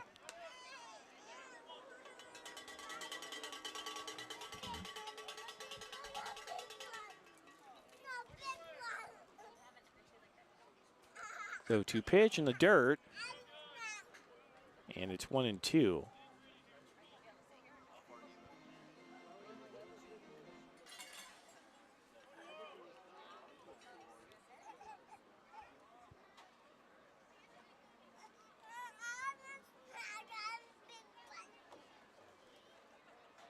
One, two is lashed foul over the Crabs dugout. Still 1-2.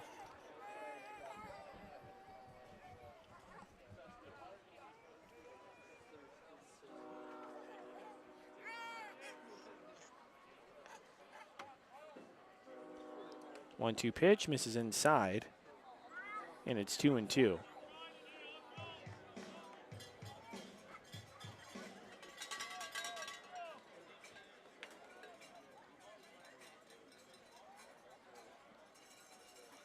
Two pitch is a swing and a miss, strike 3, and more great pitching from Cameron Sasso. as the Potters fail to score here in the 6th. The Crabs lead it 1-0 as we head to the top of the 7th. You're tuned in to exciting, close Crabs baseball here on ESPN 107.3 FM.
Welcome back to McBean Stadium here in Lincoln. Top of the 7th inning, the Crabs still holding on to a 1-0 lead over the Potters.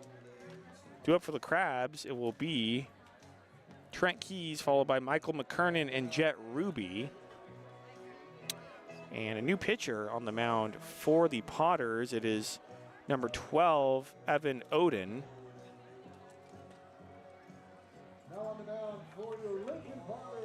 Another close, low-scoring game here in Lincoln.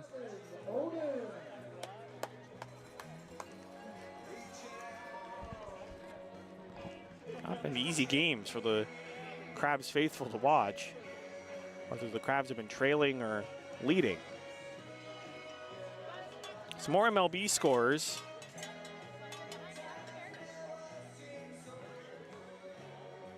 Trying to find the A's score. The A's fell to the Royals in Oakland earlier today, 3-2 at the Coliseum. Padres leading the Brewers 5-3, San Diego, bottom of the 6th. All right, Trent Keys will step in. And Trent Keys, of course, is the dog batter of the game here in Lincoln. If he strikes out, fans here will receive discounted hot dogs, and throughout the entire at-bat, you will hear endless barking over the speakers here at the stadium. Pitch to Keys is fouled off to the left. It's 0-1.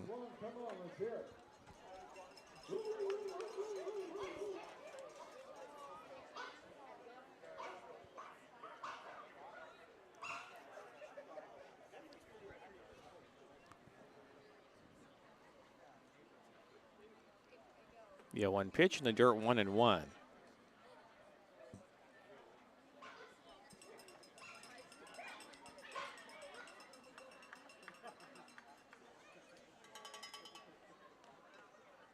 One is grounded to the right side of the infield. Asani Johnson plays it on a high hop, throw to first, one away.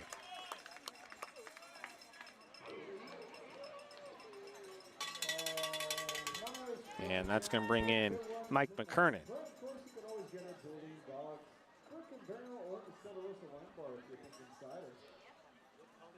Now batting for the Crabs, number 4, center fielder Michael McKernan. Huge team with 4 hits so far. Crabs, of course, leading 1-0 here in the 7th. Pitch to McKernan, in there for a called strike. It's 0-1.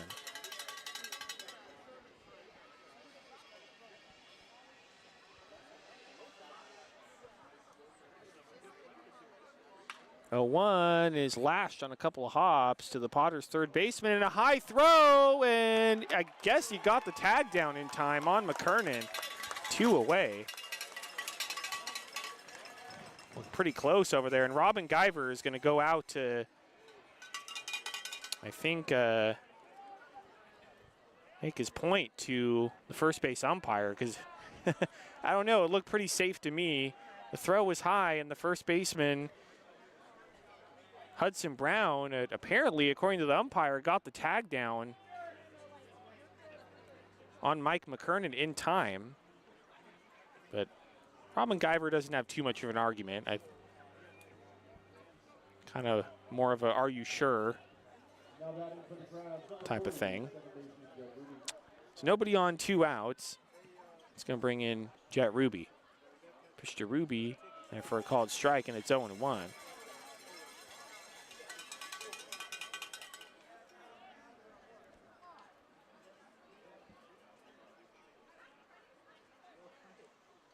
The 0-1, a high chopper to the Potters shortstop, Parker, and he throws to first, and that's going to do it here in the 7th. The Crabs go in order, but they lead 1-0 as we head to the bottom of the 7th.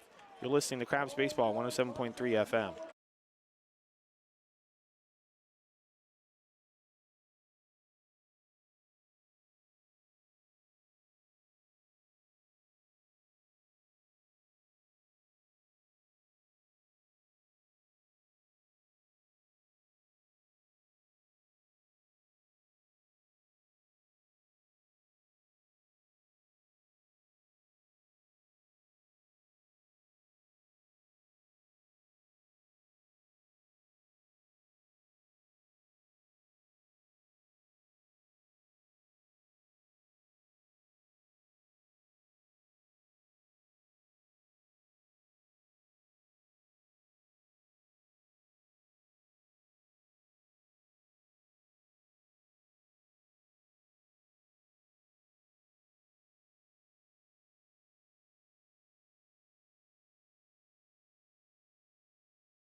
Welcome back to Placer County.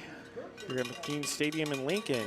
Bottom of the 7th inning, the Crabs lead the Potters by a score of 1-0. Cameron Sasso out for his 7th inning of work. And through 6 innings, I mean, he's only thrown 87 pitches, which is a pretty good number through 6 innings. To be under 100 through 6 is very good marker to be at. Face JT Walden, JR Freevey, and Cade Parker. Pitch to Walden is lashed, just fouled on the right field line. 0-1, not by a whole lot, at least from my perspective.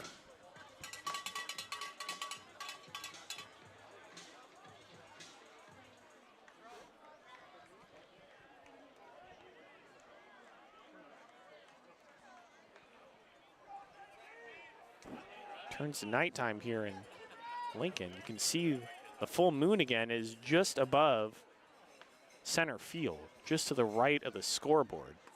Pitches in there for a strike, and it's 0-2. Very pretty.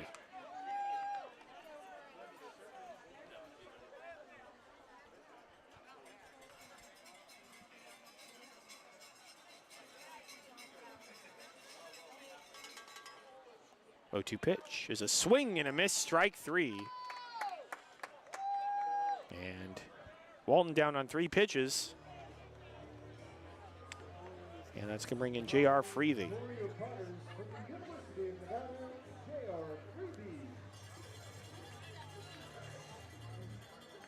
I mean, by far, this is the best outing of the season for Cameron Sasso so far. Just a Freevey in there for a called strike, and it's 0-1. He's had to pitch through quite a bit of traffic from the Potters, and so far has gotten out of it every time. The 0-1 just tapped foul off to the left, 0-2.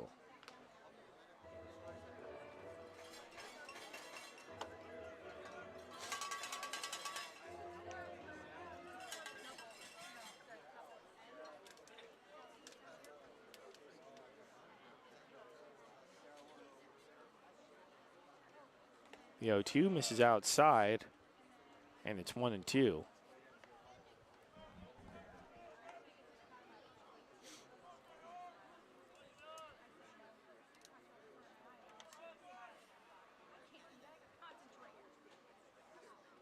1-2, misses up high. And it's 2-2.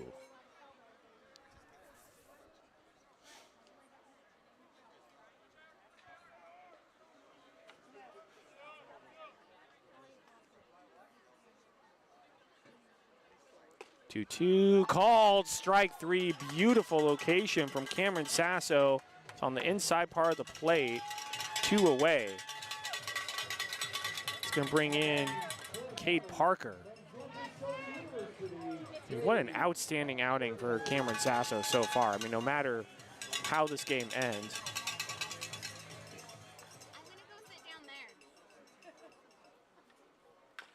Pitches high chopper fouled on the third base line. It's 0-1.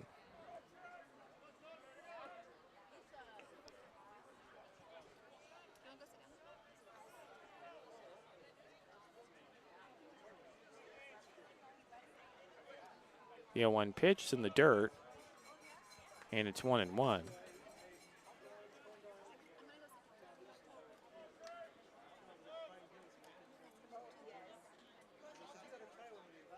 The 1-1 in the dirt, and it's 2-1.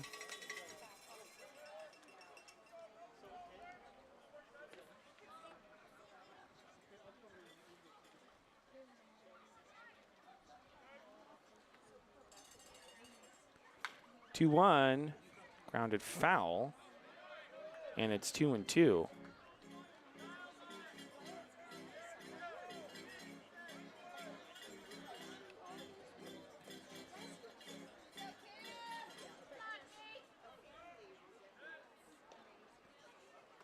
Two pitch. In the dirt, count goes full 3-2.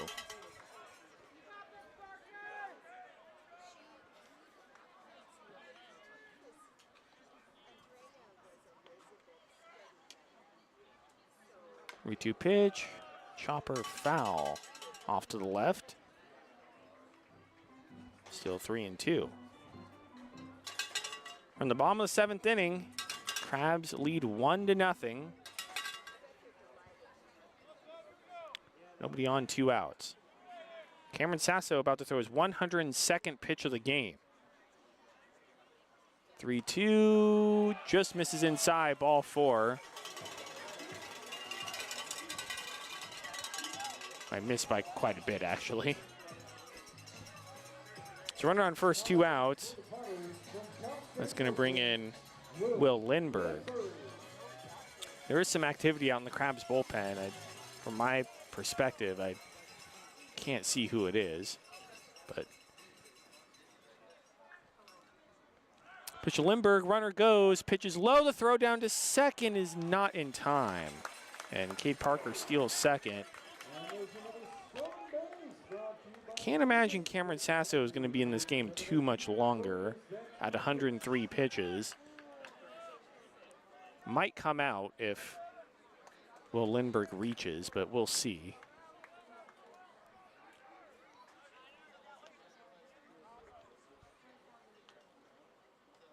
The 1-0, dirt, it's 2-0.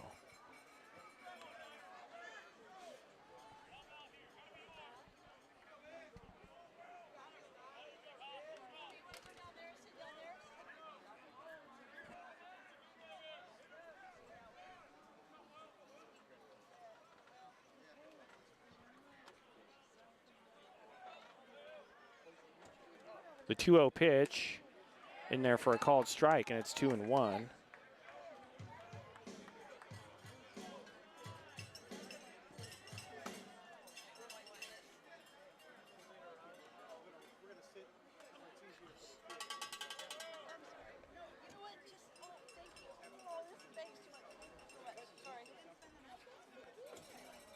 The 2-1, check swing, it's a called strike. 2-2.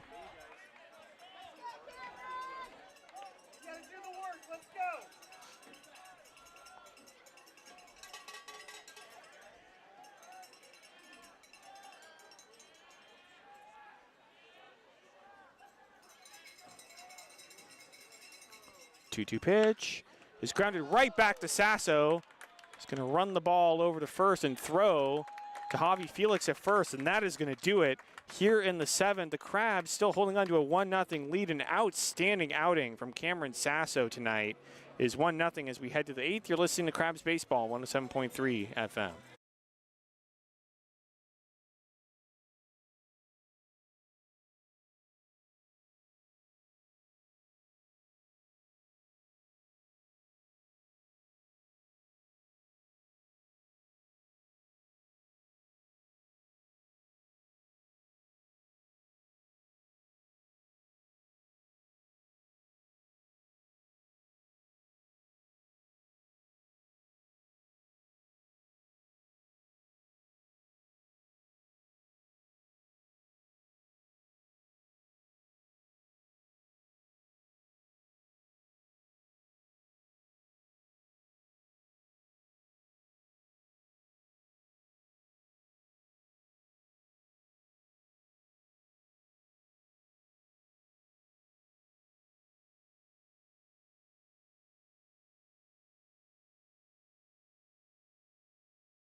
Welcome back to McBean Stadium here in Lincoln. Top of the 8th inning, the Crabs still holding on to a 1-0 lead. Another tight ball game down the stretch here in Lincoln as the Crabs try to get their first ever win in the Pacific Empire League. 0 for 2 so far, but trying to hold on tonight to get it done. Might have a new pitcher in the game for the Potters. Now on the mound for your Lincoln Potters from Cal State San Marcos, number 11, Karsten Pearson. Potters have used more pitchers tonight than in the previous 2 games.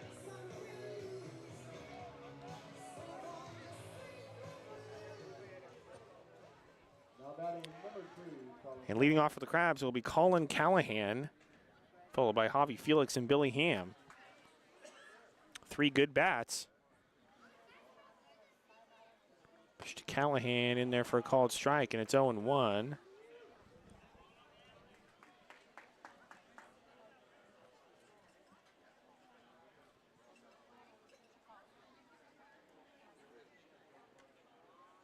Well, one fouled off at the plate. It was a check swing. I think Callahan got a piece of it. It's 0-2.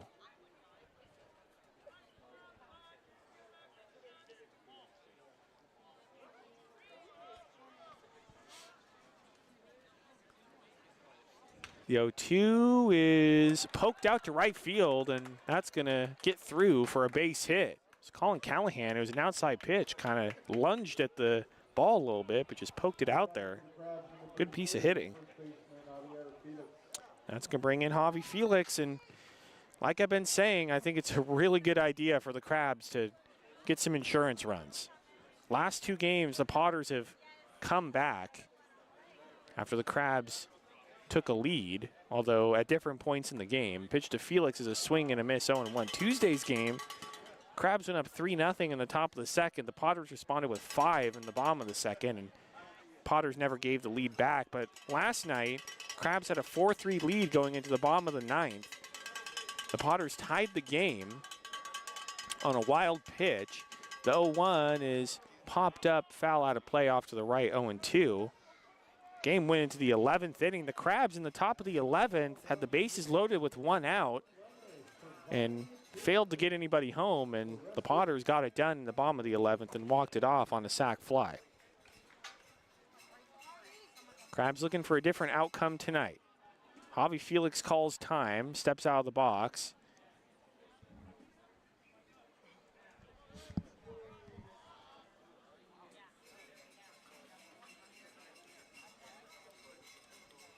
Runner goes, 0-2 pitch is swung on and missed, strike 3, and there's no throw from, it's Cole Dillon now down to 2nd, and Callahan is going to have the base stolen. according to Point Streak, the Potters scoring. Cole Dillon has replaced Zach Chamizo at catcher. It's runner at second with 1 out. It's going to bring in Billy Ham. Another RBI opportunity. Pitch to Ham is up high, 1-0. The only run for the Crabs, only run in this game coming in after Colin Callahan was hit by a pitch with the bases loaded.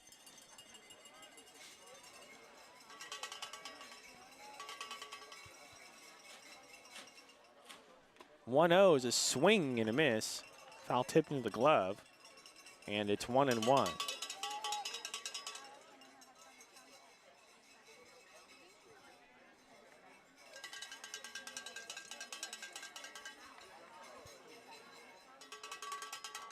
The 1-1 is in there for a called strike, 1-2.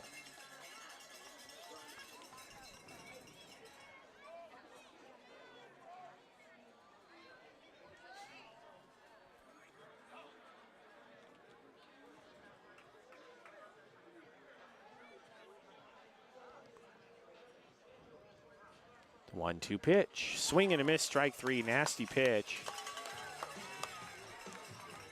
from Pearson. Carson Pearson.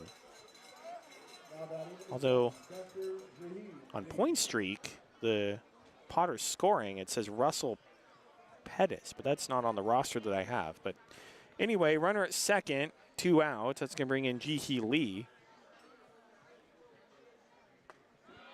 And the pitch is in there for a strike, and it's 0-1.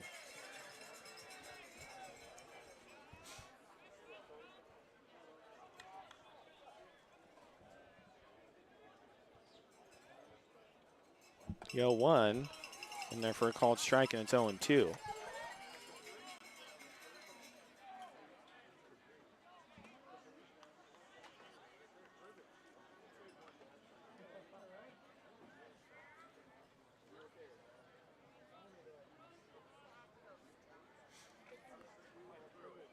The 0-2 pitch is a high fly ball, and coming in is the Potters left fielder Lindbergh, and he's going to make the catch, and that's going to do it here in the 8th. The Crabs strand a runner a second, but they cling on to a 1-0 lead as we head to the bottom of the 8th. You're listening to Crabs Baseball, 107.3 FM.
Welcome back to downtown Lincoln.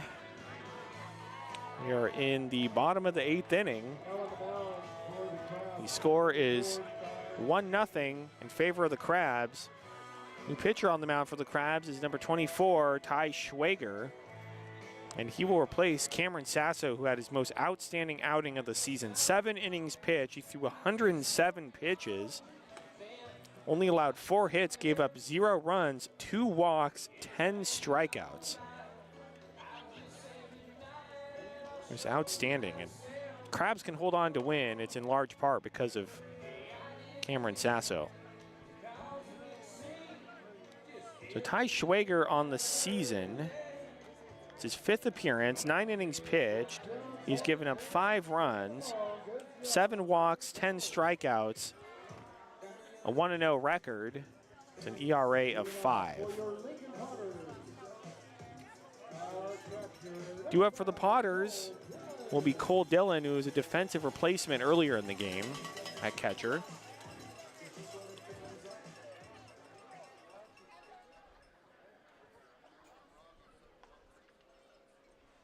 Pitch to Dillon in the dirt, 1-0.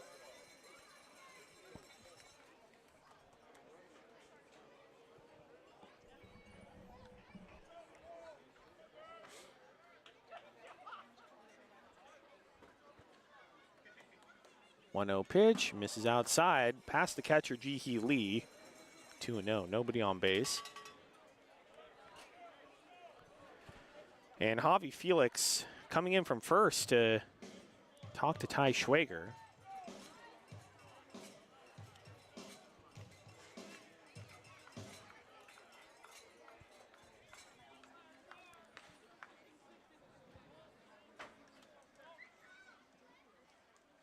Low and outside, and it's 3-0.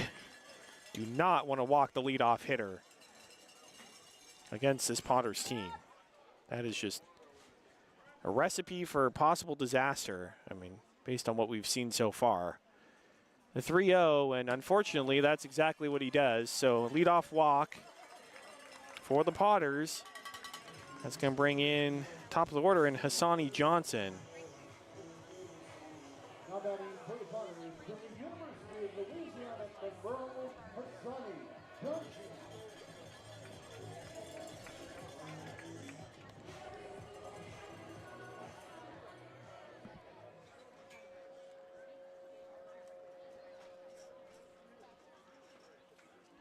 Pitch to Johnson, way inside, 1-0.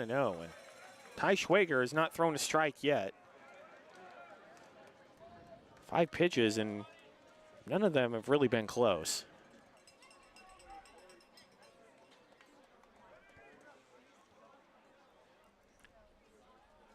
1-0, misses high, and it's 2-0.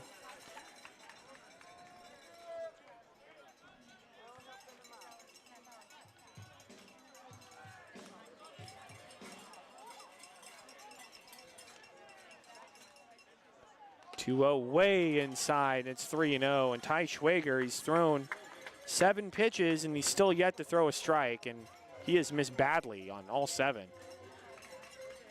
And I think we'll see a visit from Eric Ciccone if Schwager walks Hassani Johnson. 3-0, and there for a called strike, and Schwager finally finds the zone. It's 3-1.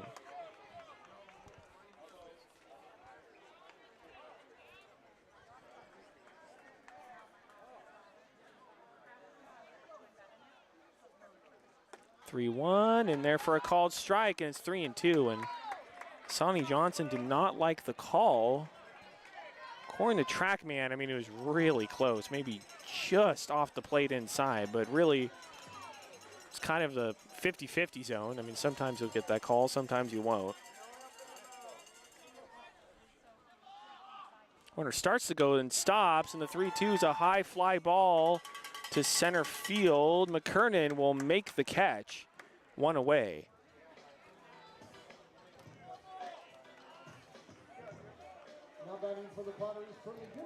And that's going to bring in Cole Eaton.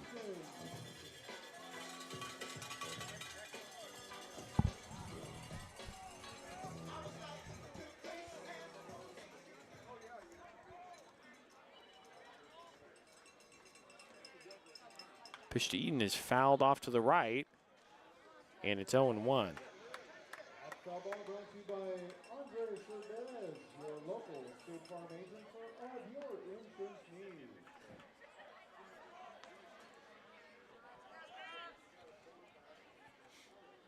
Yeah, 1 pitch misses up high, and it's 1-1.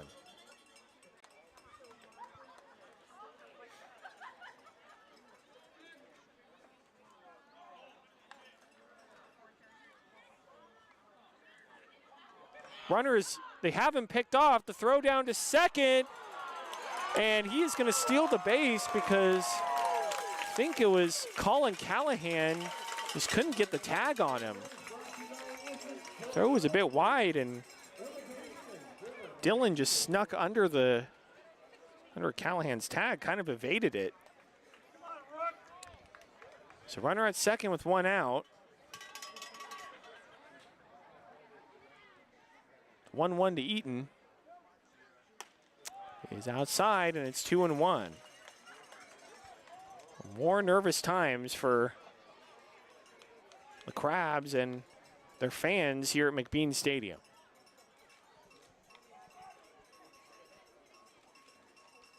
Two 2-1 is low, and the count goes to 3-1.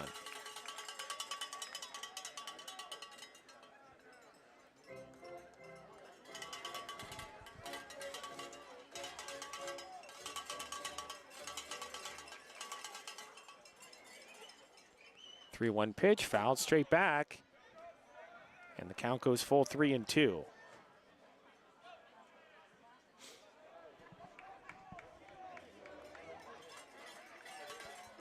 Let's go, B.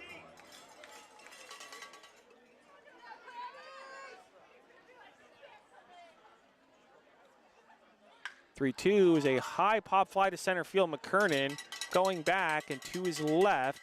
He will make the catch, and Dylan will bluff the throw, but he'll stay at second, 2 away.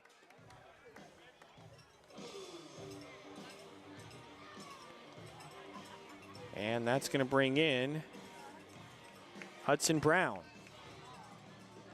And Rob McGyver is going to put Hudson Brown on with the intentional walk.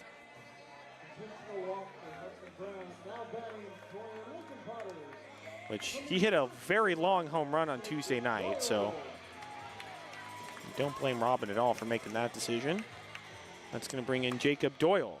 First and second with 2 outs. Bottom of the 8th. The Crabs still clinging on to a 1-0 lead. Pitch to Doyle in the dirt. It gets away from Lee temporarily, but he finds it in time, and Dylan will stay at second.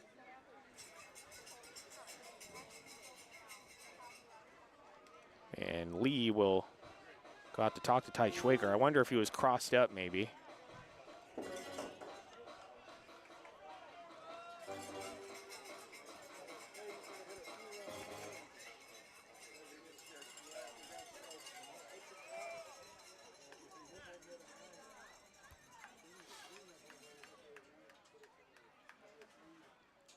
The 1-0 way high and inside. Doyle ducks out of the way. It's 2-0.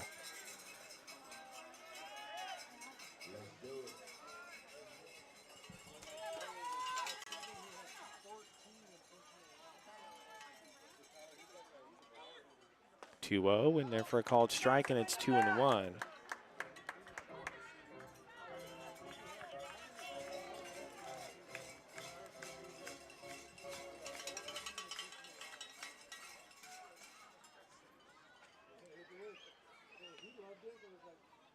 2-1. Ooh, just misses outside. And that was the correct call, 3-1.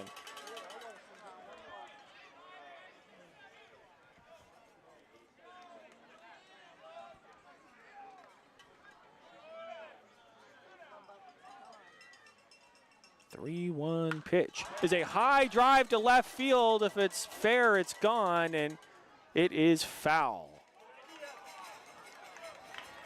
Man, Doyle hit that one a long way, but just curling foul down the left field line. That was hit hard. A bit of a scare for the Crabs, but everything is okay for right now.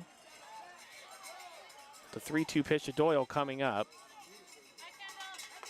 And right on the inside part of the plate, strike 3, and a great job by Ty Schwager getting out of a jam here in the 8th inning. It is 1-0 Crabs as we head to the top of the 9th. You're listening to exciting Crabs baseball, ESPN Radio 107.3 FM.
Welcome back to Lincoln. Again, another close game late for the Crabs. Top of the 9th inning.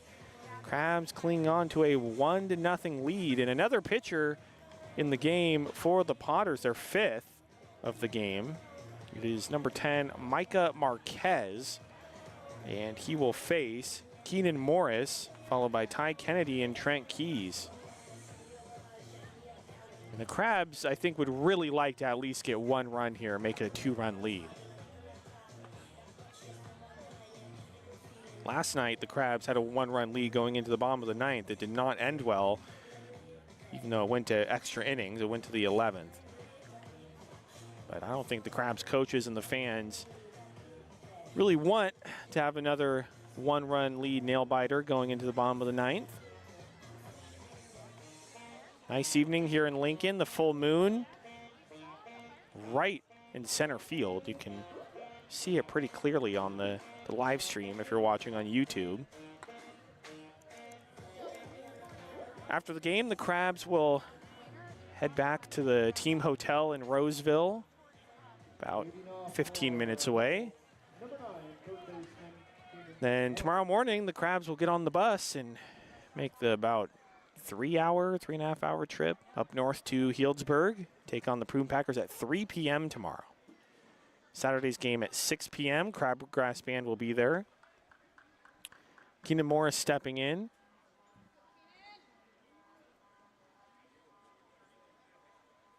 And pitcher steps off.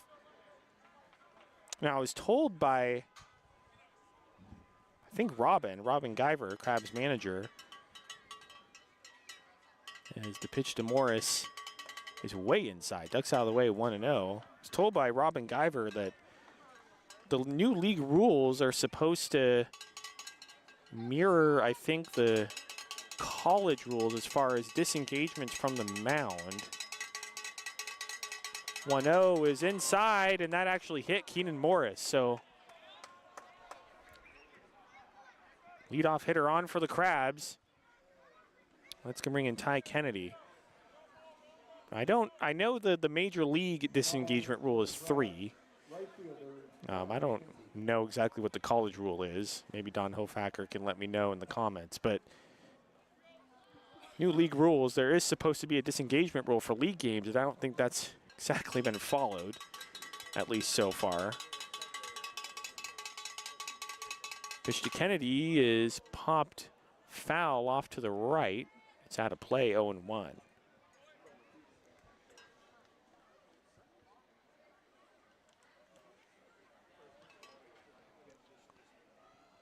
And Ty Kennedy broke his bat, so he needs to retrieve a new one from the dugout.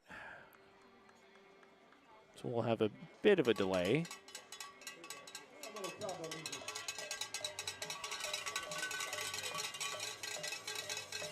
As Ty Kennedy makes his way back to the plate. The Crabs trying to get some insurance runs here in the 9th. Crabs lead 1-0. The only run of the game coming in after Colin Callahan was hit by a pitch with the bases loaded. Back in the 3rd. The 0-1 is in the dirt. Corralled nicely by Cole Dillon. And that sends Keenan Morris back to first base.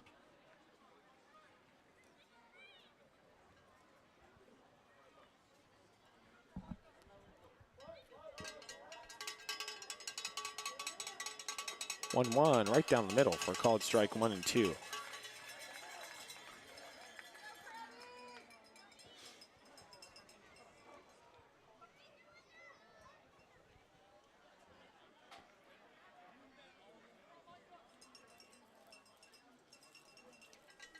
One, 2 is sprayed foul off to the right, still 1 and 2.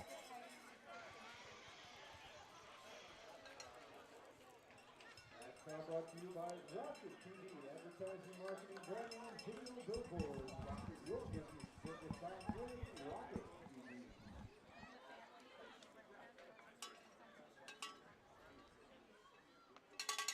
TV. 1-2 is a fly ball out to center field. Eaton racing in. It's going to be the second baseman, Hassani Johnson, who I believe dropped it actually. And that allows Morris to go to second. It's in no man's land out there between the second baseman and the center fielder. I believe it dropped. I thought it was caught for a second. Now batting for the Crabs, number So it's 1. first and second, nobody out, and that's going to bring in Trent Keys.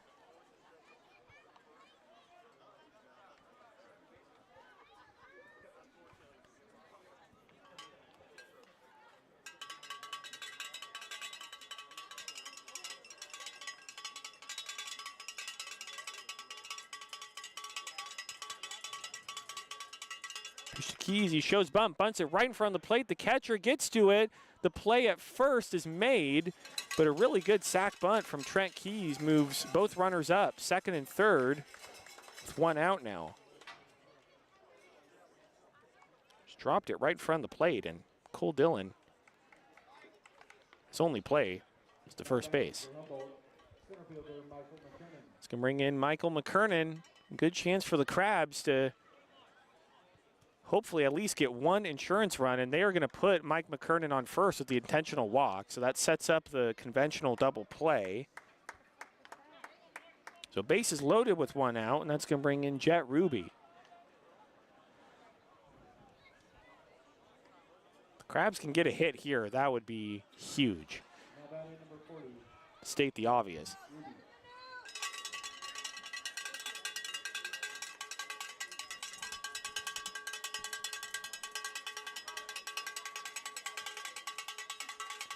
Mr. Ruby in there for a called strike, and it's 0-1.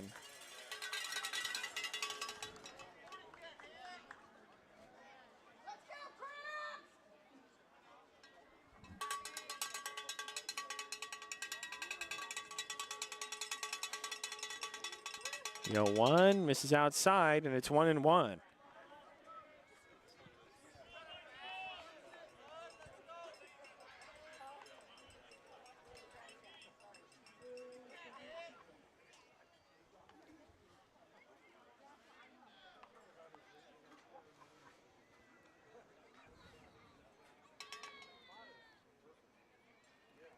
One pitch, misses outside, and it's 2-1.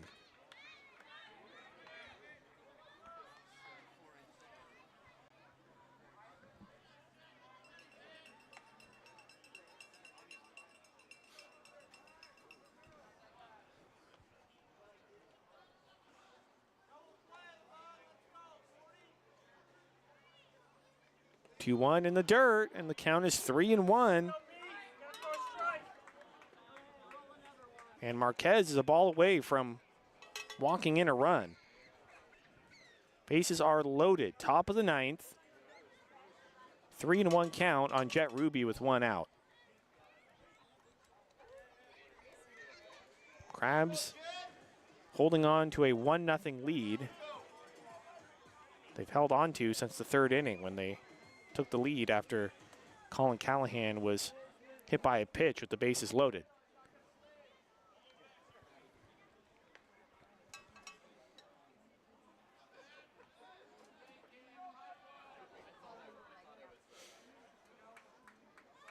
Three-1, right down the middle for a called strike, and it's 3-2.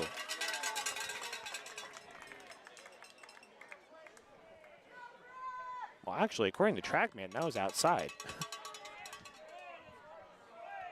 Maybe that was a previous pitch, I don't know. But anyway, bases loaded, the 3-2 count.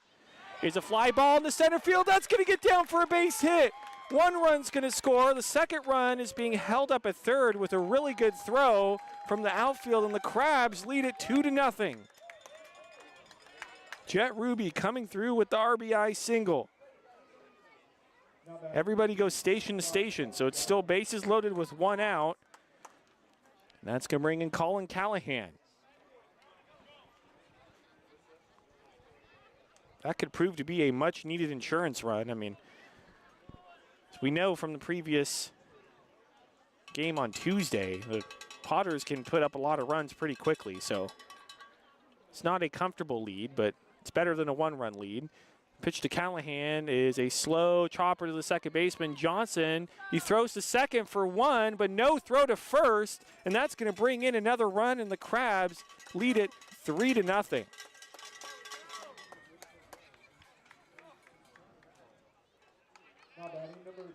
So an RBI fielder's choice, 4-6.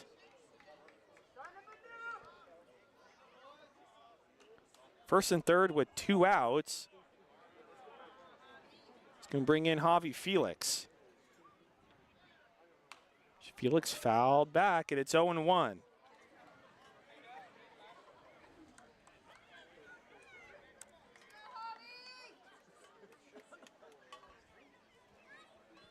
There is somebody out in the Crabs bullpen.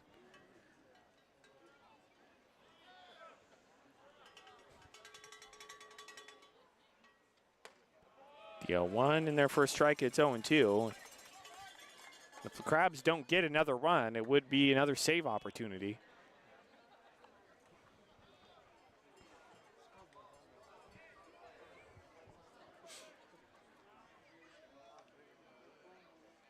The 0-2 pitch up high, and it's 1-2.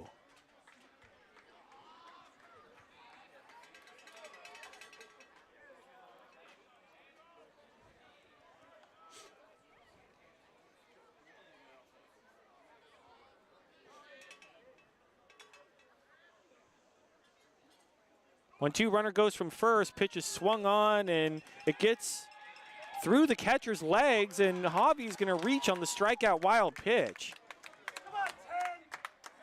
Mike McKernan, it hit the backstop too quickly and bounced right back for him to score, but that allowed Javi Felix to reach.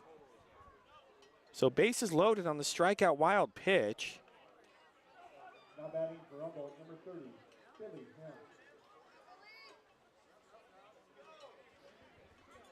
And that's going to bring in Billy Ham.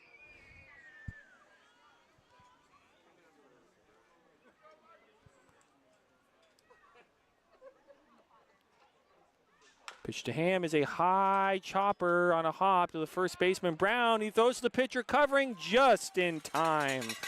And that's going to do it here for the Crabs in the top of the ninth, but they get a much-needed 2 runs here in the top of the ninth. They lead 3-0 as we head to the bottom of the ninth inning. They need 3 more outs to secure their first ever league win.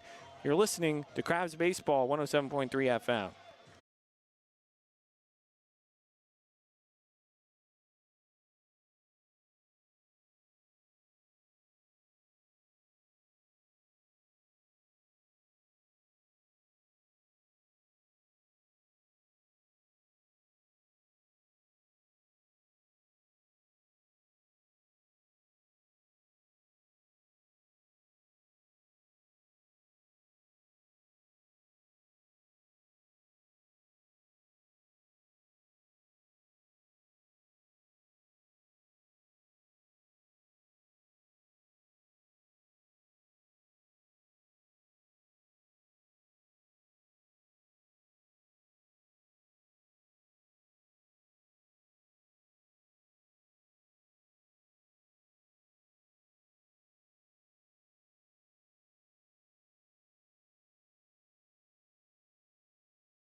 Welcome back to Lincoln.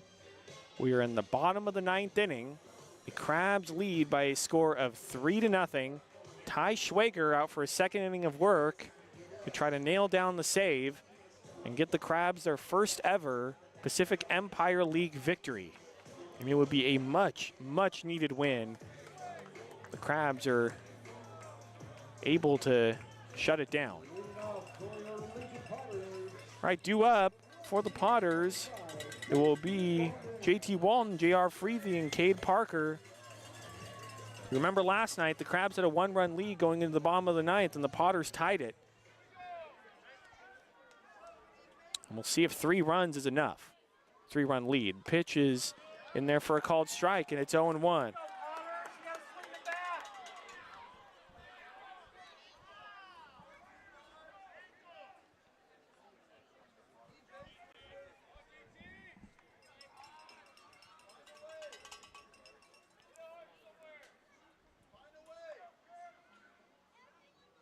Oh, 1 just misses outside. And it's 1-1.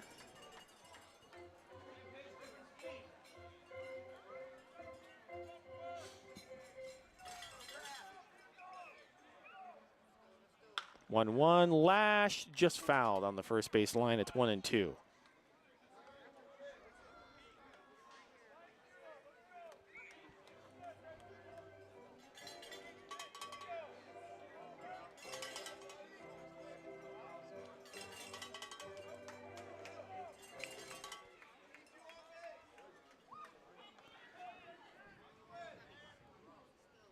One-two pitch in the dirt. 2-2.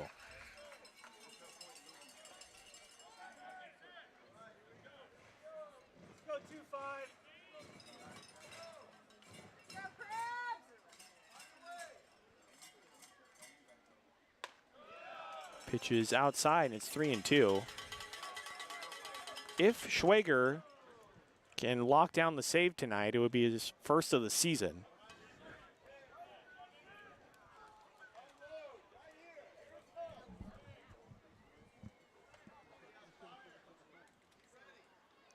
Three-two to Walden, lashed, fouled on the right field line. Still 3-2.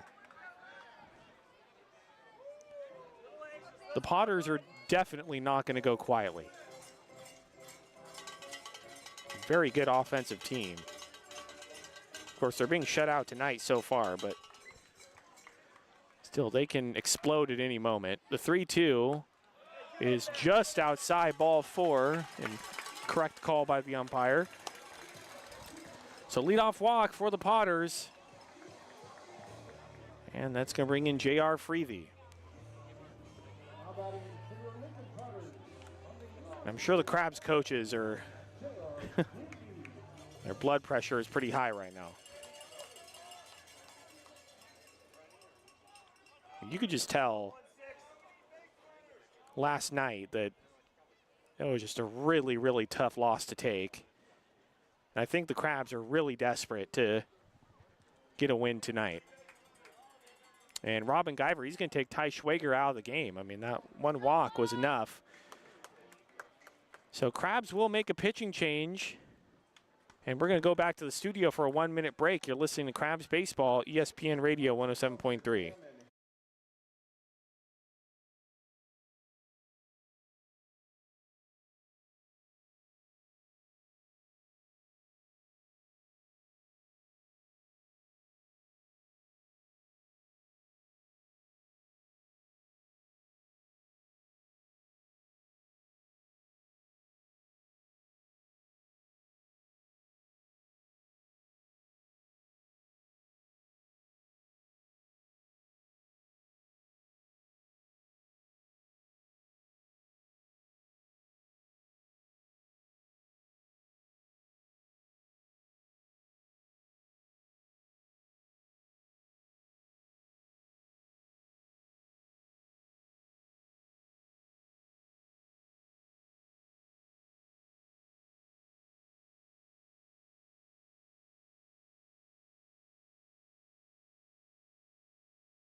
Welcome back to McBean Stadium here in Lincoln. We are in the bottom of the 9th inning. There's a runner on first with nobody out. The Crabs making a pitching change as they lead 3-0. And in for the save opportunity is Caleb Neiman, number 20. And should he be able to lock down the save, it would be his first of the season.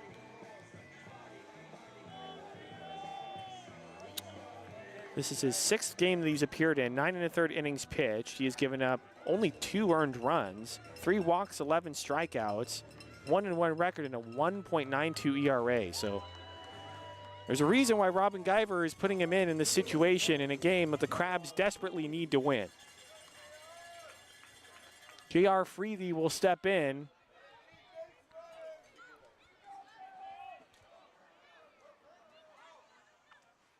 Pitch to Freethy up high, 1-0. Looks like Hayden Bodie is heading down to the bullpen. Robin is keeping another option open just in case. I mean, it really shows how badly he wants to win this game.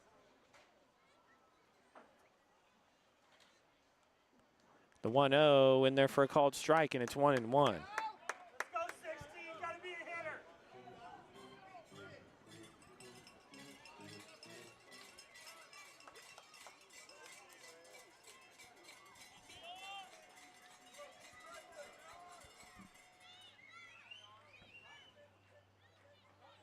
One right down the middle for a called strike. It's 1-2.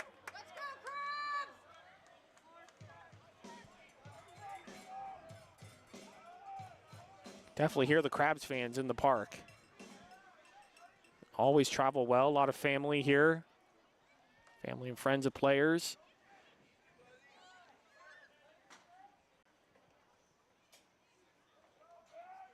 Long look in from Neiman. The 1-2's in the dirt. And it's 2-2. Nice job by Jihi Lee to corral the baseball and hold Walden at first. Come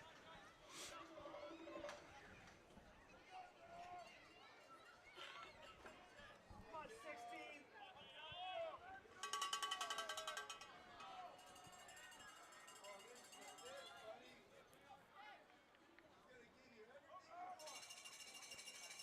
2-2, and it hits him.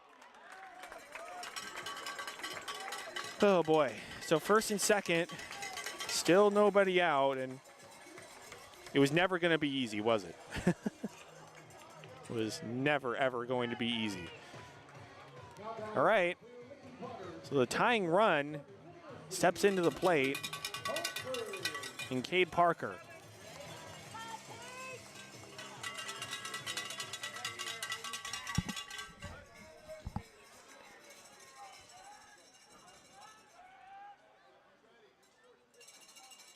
Pitch to Parker, right down the middle for a called strike. It's 0-1.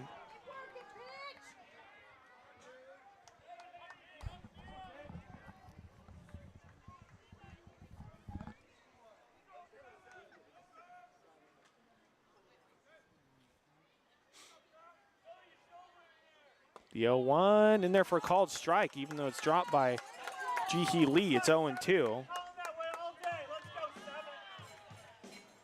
You don't always get a obvious strike call if the catcher drops it, even though it's still supposed to be a strike.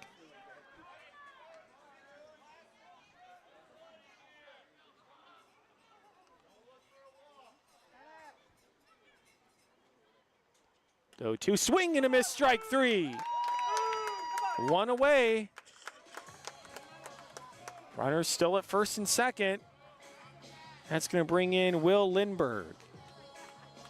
Now batting for your Lincoln Potters from Cal State Northridge, outfielder Will Lindbergh.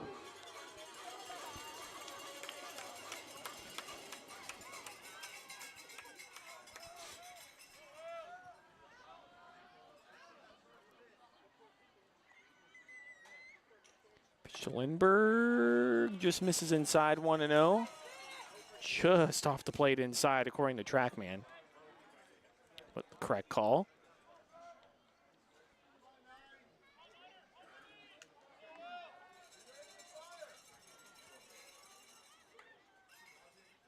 The 1-0 misses up high and inside, 2-0.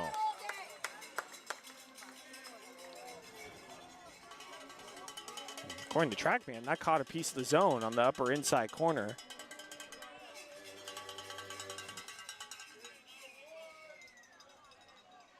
But Neiman does not get the call.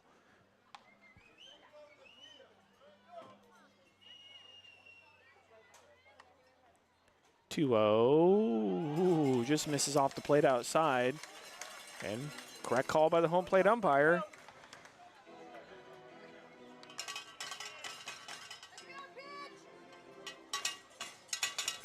Umpires, they are the professionals out there, not me. I mean, I've been wrong several times.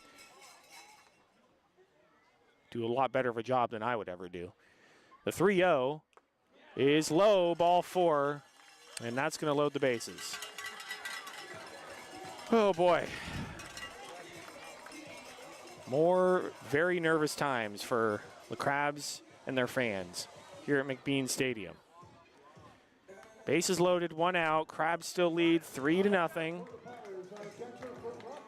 And Cole Dillon will step in. Oh, it's hard for me to handle. I can't even imagine what the team is feeling like down there in the dugout. Families of the players. Pitch to Dillon. Low, 1-0.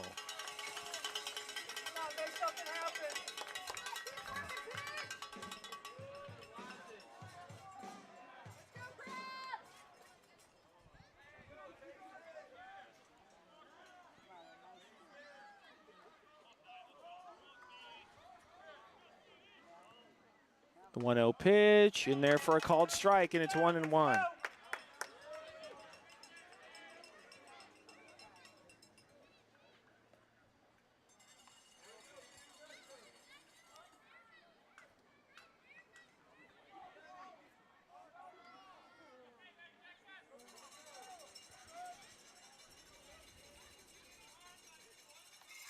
The 1-1 in the dirt. It gets away from Lee, and the runner at third is going to hold up. Jihi Lee gets to it pretty quickly. I mean, JT Wallen at third had a pretty fair shot of getting to the plate if he broke for it right away. But he holds up at third, taking the cautious approach. 2-1. Bases loaded. 1 out. Crabs lead at 3-0. They're in the bottom of the 9th inning.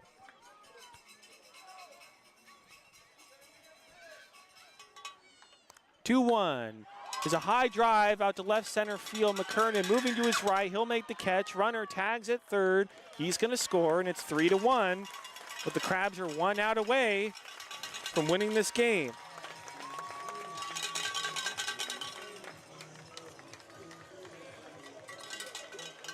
Runners at first and second with 2 outs.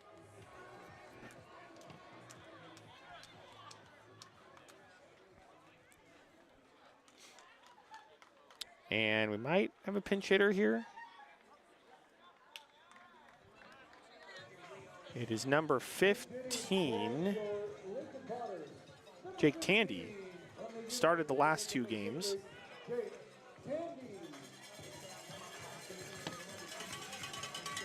Crabs 1 out away from securing their first ever Pacific Empire League win.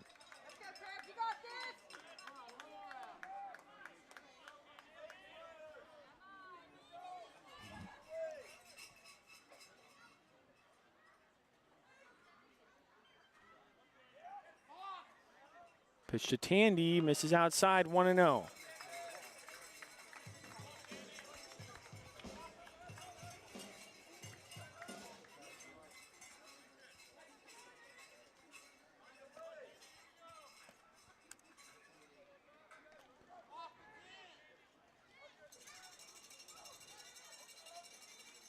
One 1-0 is a high drive to left field, and this ball game is over. Unbelievable.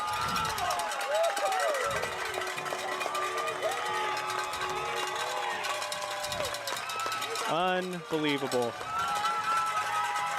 I don't even know what to say. Another crushing loss for the Crabs. 1 out away, and the Potters walk it off with a 3-run shot from Jake Tandy.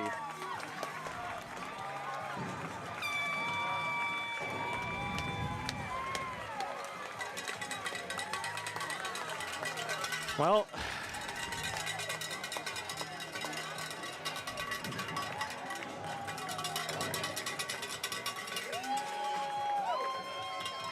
that's it.